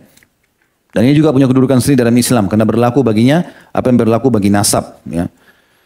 Kemudian teman-teman yang terakhir yang kita akan bahas juga, ada poin dulu yang sebelum terakhir ini, masalah poin yang ke-8 ya. Tentang masalah dihukuminya orang yang mati dalam keadaan ihram, mati syahid kalau meninggal. Sebagaimana para sahabat menghakimi Abu Sufyan bin Harith mati syahid. Pada saat tadi dia lagi tahallul lalu kutil kepalanya, ya luka, kemudian dia meninggal gara-gara itu dianggap dia mati syahid. Maka dikuburlah dia dengan baju ihramnya. Dan ini juga keutamaan orang yang meninggal dalam keadaan ihram. Sebagaimana sabda Nabi SAW, siapapun yang meninggal dalam keadaan ihram, maka kuburlah mereka dengan baju ihram itu, karena mereka akan dibangkitkan dalam kondisi bertalbiyah. Ya. Kemudian yang terakhir teman-teman sekalian, tentang masalah adanya firasatul mu'min. Ini sedikit kita akan titik beratkan dulu bahasannya. Masalah firasatul mu'min ini teman-teman adalah hal yang mendasar. Sebenarnya ada hadis Nabi SAW yang diperselisihkan oleh para ulama tentang masalah kesohihannya. Ada yang mendhaifkannya, nah bahkan ada yang menghakiminya sebagai hadis yang maudhu. Tapi ada juga yang menghasankannya. Ya, khilaf di antara hadis masalah itu. Yaitu hadis Nabi SAW yang berbunyi, berhati-hatilah kalian terhadap firasat orang mukmin, sebab ia melihat dengan cahaya Allah. Hadis ini riwayatkan Tirmidzi dari Abu Sa'id Al-Khudri. Ya. Hadis ini dibersihkan oleh para ulama. Ada yang mengkategorikan sebagai hadis yang maudhu seperti Ibnu Qayyim dan yang lainnya. Tapi ada juga yang menghasankannya seperti Ibnu Hajar, Al-Haythami, As-Suyuti, Asy-Syaukani dan yang beberapa yang lainnya. Yang jelas teman-teman sekalian, hadis ini bagi yang memeganginya sebagai hadis yang diterima, ya, hati-hatilah kalian dengan firasat orang mukmin karena dia melihat dengan cahaya Allah. Ini cukup banyak diceritakan oleh para ulama tentang masalah kisah-kisah berhubungan dengan masalah itu. Yang ternyata ini ada, gitu kan. Contoh waktu dinukil kisah Umar bin Khattab radhiyallahu anhu, beliau sangat peka sekali, ya. Sangat peka dan jeli sekali. Dan beliau bisa tepat dalam apa yang dia ucapkan. Jadi feelingnya itu betul-betul peka sekali. Beliau pernah mengirim pasukan ke wilayah Persia dan pasukan itu lagi menyerang. Lalu Umar bin Khattab merasa gelisah. Dia pun naik ke atas mimbar, lalu dia teriak di atas mimbar sementara dia ceramah kepada sahabat yang ada di Madinah. Dia mengatakan, wahai pasukanku, naiklah kalian ke bukit, ke bukitlah. Bahasa begitu. Orang di Madinah belum paham apa ini. Umar bin Khattab bicara masalah apa ini. Orang lagi di masjid disuruh ke bukit, gimana ceritanya nih? Ya. Tapi orang belum paham. Subhanallah, setelah pulang pasukan itu dari Persia, baru Umar bin Khattab biasa punya tradisi radhiyallahu anhu, suka dudukin orang yang diutus pergi datang mendakwahi satu kaum atau pergi berperang, disuruh datang dikumpulin orang. Ini ceritain pengalaman kalian secara keimanan apa nih? Gitu. Maka ceritalah Umar bin Khattab tanya pasukan ini, apa yang kalian hadapi pada saat sedang di kancah peperangan? Dia bilang, ya Amir Mukminin, kami terdesak sekali. Musuh dari depan, musuh dari belakang. Jumlah kami kecil, jumlah mereka sangat besar. Dan pada saat kami tidak tahu lagi harus membuat apa, tiba-tiba kami dengar suara Anda mengatakan, wahai pasukanku ke bukitlah. Dan di sebelah kiri kami ada bukit. Kami nggak pernah berpikir itu. Setelah dengar suara Anda entah dari mana sementara Anda di Madinah, maka tiba-tiba kami pun naik ke atas bukit dan kami berhasil menjadikan sebagai benteng kami mengalahkan musuh dari atas bukit itu. Ini sebagian ulama menukil mengatakan ini firasat Umar radhiyallahu anhu. Bagaimana Allah SWT memberikan dia firasat seperti itu. Juga dinukil bahwasanya Abu Yusuf ini muridnya Abu Hanifah. Pernah saya ceritakan kisahnya sebagian, tapi ini kisah yang lain gitu. Pernah satu kali Abu Yusuf ini lagi duduk bersama Harun al-Rashid, salah satu khalifah Abbasi. Kalau tidak salah antara tahun 227 Hijriah, Harun al-Rashid ini berkuasa. Yang jelas dia pernah duduk sama Abu Yusuf. Abu Yusuf dianggap ulama besar pada saat itu, dipanggillah makan oleh Harun al-Rashid khalifah. Lalu dikeluarkanlah makanan namanya faluja. makanan ini makanan mewah, dimakan oleh raja-raja saja. Dan makanan ini kacang-kacangan dibuat sedemikian rupa begitu sedap sekali dan biasanya dicelupkan di minyak. Dan minyak ini dibuat juga dari fustuk. Fustuk itu kayak kacang juga, kacang mahal gitu ya. Jadi digoreng sedemikian rupa, terus dibuat ada minyaknya lalu dicelupin lalu dimakan. Mewah sekali lah pada saat itu. Maka tiba-tiba Amir Mu'minin waktu itu Harun Rashid mengatakan kepada Abu Yusuf, ya, dia bilang, "Hai Abu Yusuf, makanlah ini. Ini faluja dan ini ya ada dicelupkan di minyak fustuk gitu. Ya. Ini cuma kami tidak tiap hari siapkan ini, cuma waktu tertentu dan ini kebetulan Anda datang." Tiba-tiba Abu Yusuf ketawa. Ya. Tawa dia tiba-tiba. Lalu Harun Rashid mengatakan, "Kenapa Anda tertawa?" Dia bilang, "Sebentar Amir Mu'minin, izinkan saya selesaikan ketawa saya dulu." Gitu. Dia ketawa lagi, gitu kan. Harun Rashid penasaran, "Kenapa Anda ketawa?" Dia bilang, "Izinkan sebentar, saya selesaikan dulu." Ketawa terbahak-bahak dia gitu. Tapi ketawa itu sambil akhir ketawa meneteskan air mata. Kata Harun Rashid, "Kenapa? Coba ceritakan kepada saya." Dia bilang, "Subhanallah, saya teringat guru saya Abu Hanifah rahimahullah." Gitu kan. Kata Harun Rashid, "Kenapa? Apa kisahnya?" Dia bilang, "Kisahnya begini. Ayah saya," kata Abu Yusuf, "namanya Ibrahim bin Habib." Abu Yusuf ini namanya Yakub. Ayahnya namanya Ibrahim bin Habib. Jadi Yakub bin Ibrahim bin Habib gitu. Dia mengatakan, Yakub bin Ibrahim bin Habib ya. Dia mengatakan ayah saya Ibrahim bin Habib ini dulu selalu saja waktu dia meninggal dunia, ibu saya selalu membawa saya untuk menjadi pekerja, tukang binatu ya. Ya buat-buat benda apa yang bisa kerja, kayu, besi, segala pandai. Itulah kemahiran supaya punya pendapatan karena hidup kami susah. Tapi satu waktu saya melewati halakannya Abu Hanifah di masjid. Saya mampir dengar, kok enak gitu loh. Saya masih kecil dia bilang waktu itu. Masih 10 tahunan. Saya duduk kok enak ya. Saya nyaman merasa bisa hadir di majelis itu. Kemudian ibu saya cari kok sama nggak ada ini anak. Dicari-cari ketemu di majelisnya Abu Hanifah. Ditarik lagi secara paksa dia bilang. Hampir setiap hari saya seperti itu. Sampai akhirnya ibu saya sudah jenuh. Dan ibu saya mengatakan kepada Abu Hanifah. Sungguh anak ini sudah tidak bisa lagi. Saya bendung untuk bekerja. Saya ajak bekerja. Selalu mau hadir di majelis Anda saja. Maka kata Abu Hanifah, biarkan saja dia ibu. Karena kalau dia ikut belajar denganku, maka dia nanti satu waktu akan makan faluja yang dicelupkan di minyak fustuk. Ya. Kata Abu Hanifah, ini anak masih kecil. Ini anak ini kalau belajar benar nih, maka dia akan makan nanti makanannya raja-raja. Dan kata Abu Yusuf, diulangi lagi pada saat itu, mulai Abu Yusuf sudah mulai pintar beragama, sudah banyak ilmunya. Kata Abu Hanifah, wahai Abu Yusuf, dengan ilmumu sekarang ini, kau akan makan nanti makanan faluja itu dicelupkan dengan minyak fustuk. Kata Abu Yusuf sambil nangis mengatakan, saya terharu karena mengingat guru saya dan saya tertawa dengan firasat dia. Maksudnya bukan tertawa karena menghina tapi karena luar biasa gembira bagaimana Allah buktikan kalau orang mukmin memang punya firasat. Maka Harun Rashid kagum dengan kisah lalu mengatakan, sungguh aku bersumpah ilmu itu benar-benar mengangkat derajat seseorang dan bermanfaat baginya. Bagi baik agamanya maupun akhiratnya. Lalu kemudian Khalifah pun ikut pada saat itu mendoakan Abu Yusuf dan Abu Hanifah. Ya. Jadi ini termasuk ya kisah yang dinukil. Kemudian juga diceritakan banyak sekali ya kisah-kisah berhubungan dengan masalah ini. Di antaranya adalah kisah tentang Imam Syafi'i rahimahullah. Imam Syafi'i rahimahullah pernah sedang bersama sahabatnya bernama Muhammad bin Al-Hasan. Muhammad bin Al-Hasan. Jadi dua-duanya ini kebetulan lagi melihat ada orang laki-laki di masjid. Lalu Imam Syafi'i mengatakan, kalau saya lihat orang ini sepertinya tukang kayu. Padahal tidak ada alatnya, tidak ada, cuma duduk. Imam Syafi'i mengatakan, saya lihat orang ini kayaknya tukang kayu. Muhammad bin Hasan, sahabatnya Abu Hanifah, ulama juga mengatakan, kalau saya lihat sepertinya orang ini tukang besi. Jadi mereka cuma mengatakan begitu saja. Perasaan saya mengatakan ini tukang kayu, yang satu mengatakan ini tukang besi. Maka tiba-tiba keduanya sepakat, ayo kita tanya aja. Kira-kira pekerjaannya apa orang ini? Maka waktu ditanya orang tersebut, laki-laki itu langsung mengatakan, saya dulu tukang kayu. Dan sekarang saya ganti profesi menjadi tukang besi. Artinya, Imam Syafi'i betul, Muhammad bin Hasan betul. Ya. Lalu kemudian juga dinukil kisah, bahwasanya ada seorang laki-laki ahli Al-Quran, pada saat dia sedang duduk bersama ulama, salah satu ulama itu berkata kepadanya, duduklah, sungguh saya mencium dari perkataanmu bau kekufuran. Dia punya baca Quran, tapi dipanggil sama gurunya. Saya lihat ada sesuatu kekufuran dari kamu ini. Maka laki-laki itu, lalu yang tadi Al-Quran diceritakan, Setelah itu ahli Al-Quran itu menceritakan bahwasanya dia mimpi memeluk agama Nasrani. Lalu ditanyakan kepadanya, apakah engkau hafal ayat Al-Quran? Ditanya sama gurunya, dia mengatakan, saya tidak hafal di dalam mimpi itu kecuali firman Allah SWT dalam surah Al-Hijr ayat 2. Orang-orang kafir itu kadang-kadang nanti di akhirat menginginkan sekiranya mereka di dunia kembali kepada Muslim. Maka gurunya mengatakan, kalau begitu isti'adalah kepada Allah dari mimpimu itu.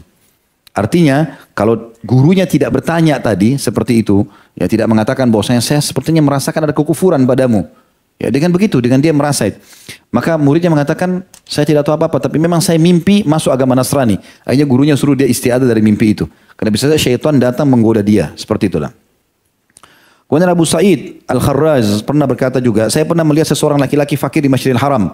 Dia tidak memiliki apa-apa selain pakaian untuk menutupi auratnya saja. Lalu saya menghindar dan menyingkir darinya. Lantas dia yang kusangka fakir tersebut berfirasat tentang aku dan berkata, ketahuilah bahwa Allah mengetahui apa yang ada dalam hatimu, maka takutlah kepadanya. Maka aku pun menyesal atas tindakanku tersebut dan saya beristighfar. Lalu dia berkata, orang yang tadi itu ya, jadi orang ini menemui satu orang di Masjid Haram kelihatannya miskin, bajunya kotor. Kayak ada prasangka dia mengatakan, kayaknya orang ini ya mungkin tidak jaga kebersihan, ada sangka buruk. Tiba-tiba orang itu mendekat lalu mengatakan, hati-hati dengan prasangkamu karena Allah, ketahuilah, Allah mengetahui apa yang ada dalam hatimu maka takutlah. Ini firman Allah dalam surah Al-Baqarah ayat 235. Ya, yang artinya, ketahuilah bahwasanya Allah mengetahui apa yang dalam hatimu maka ya takutlah.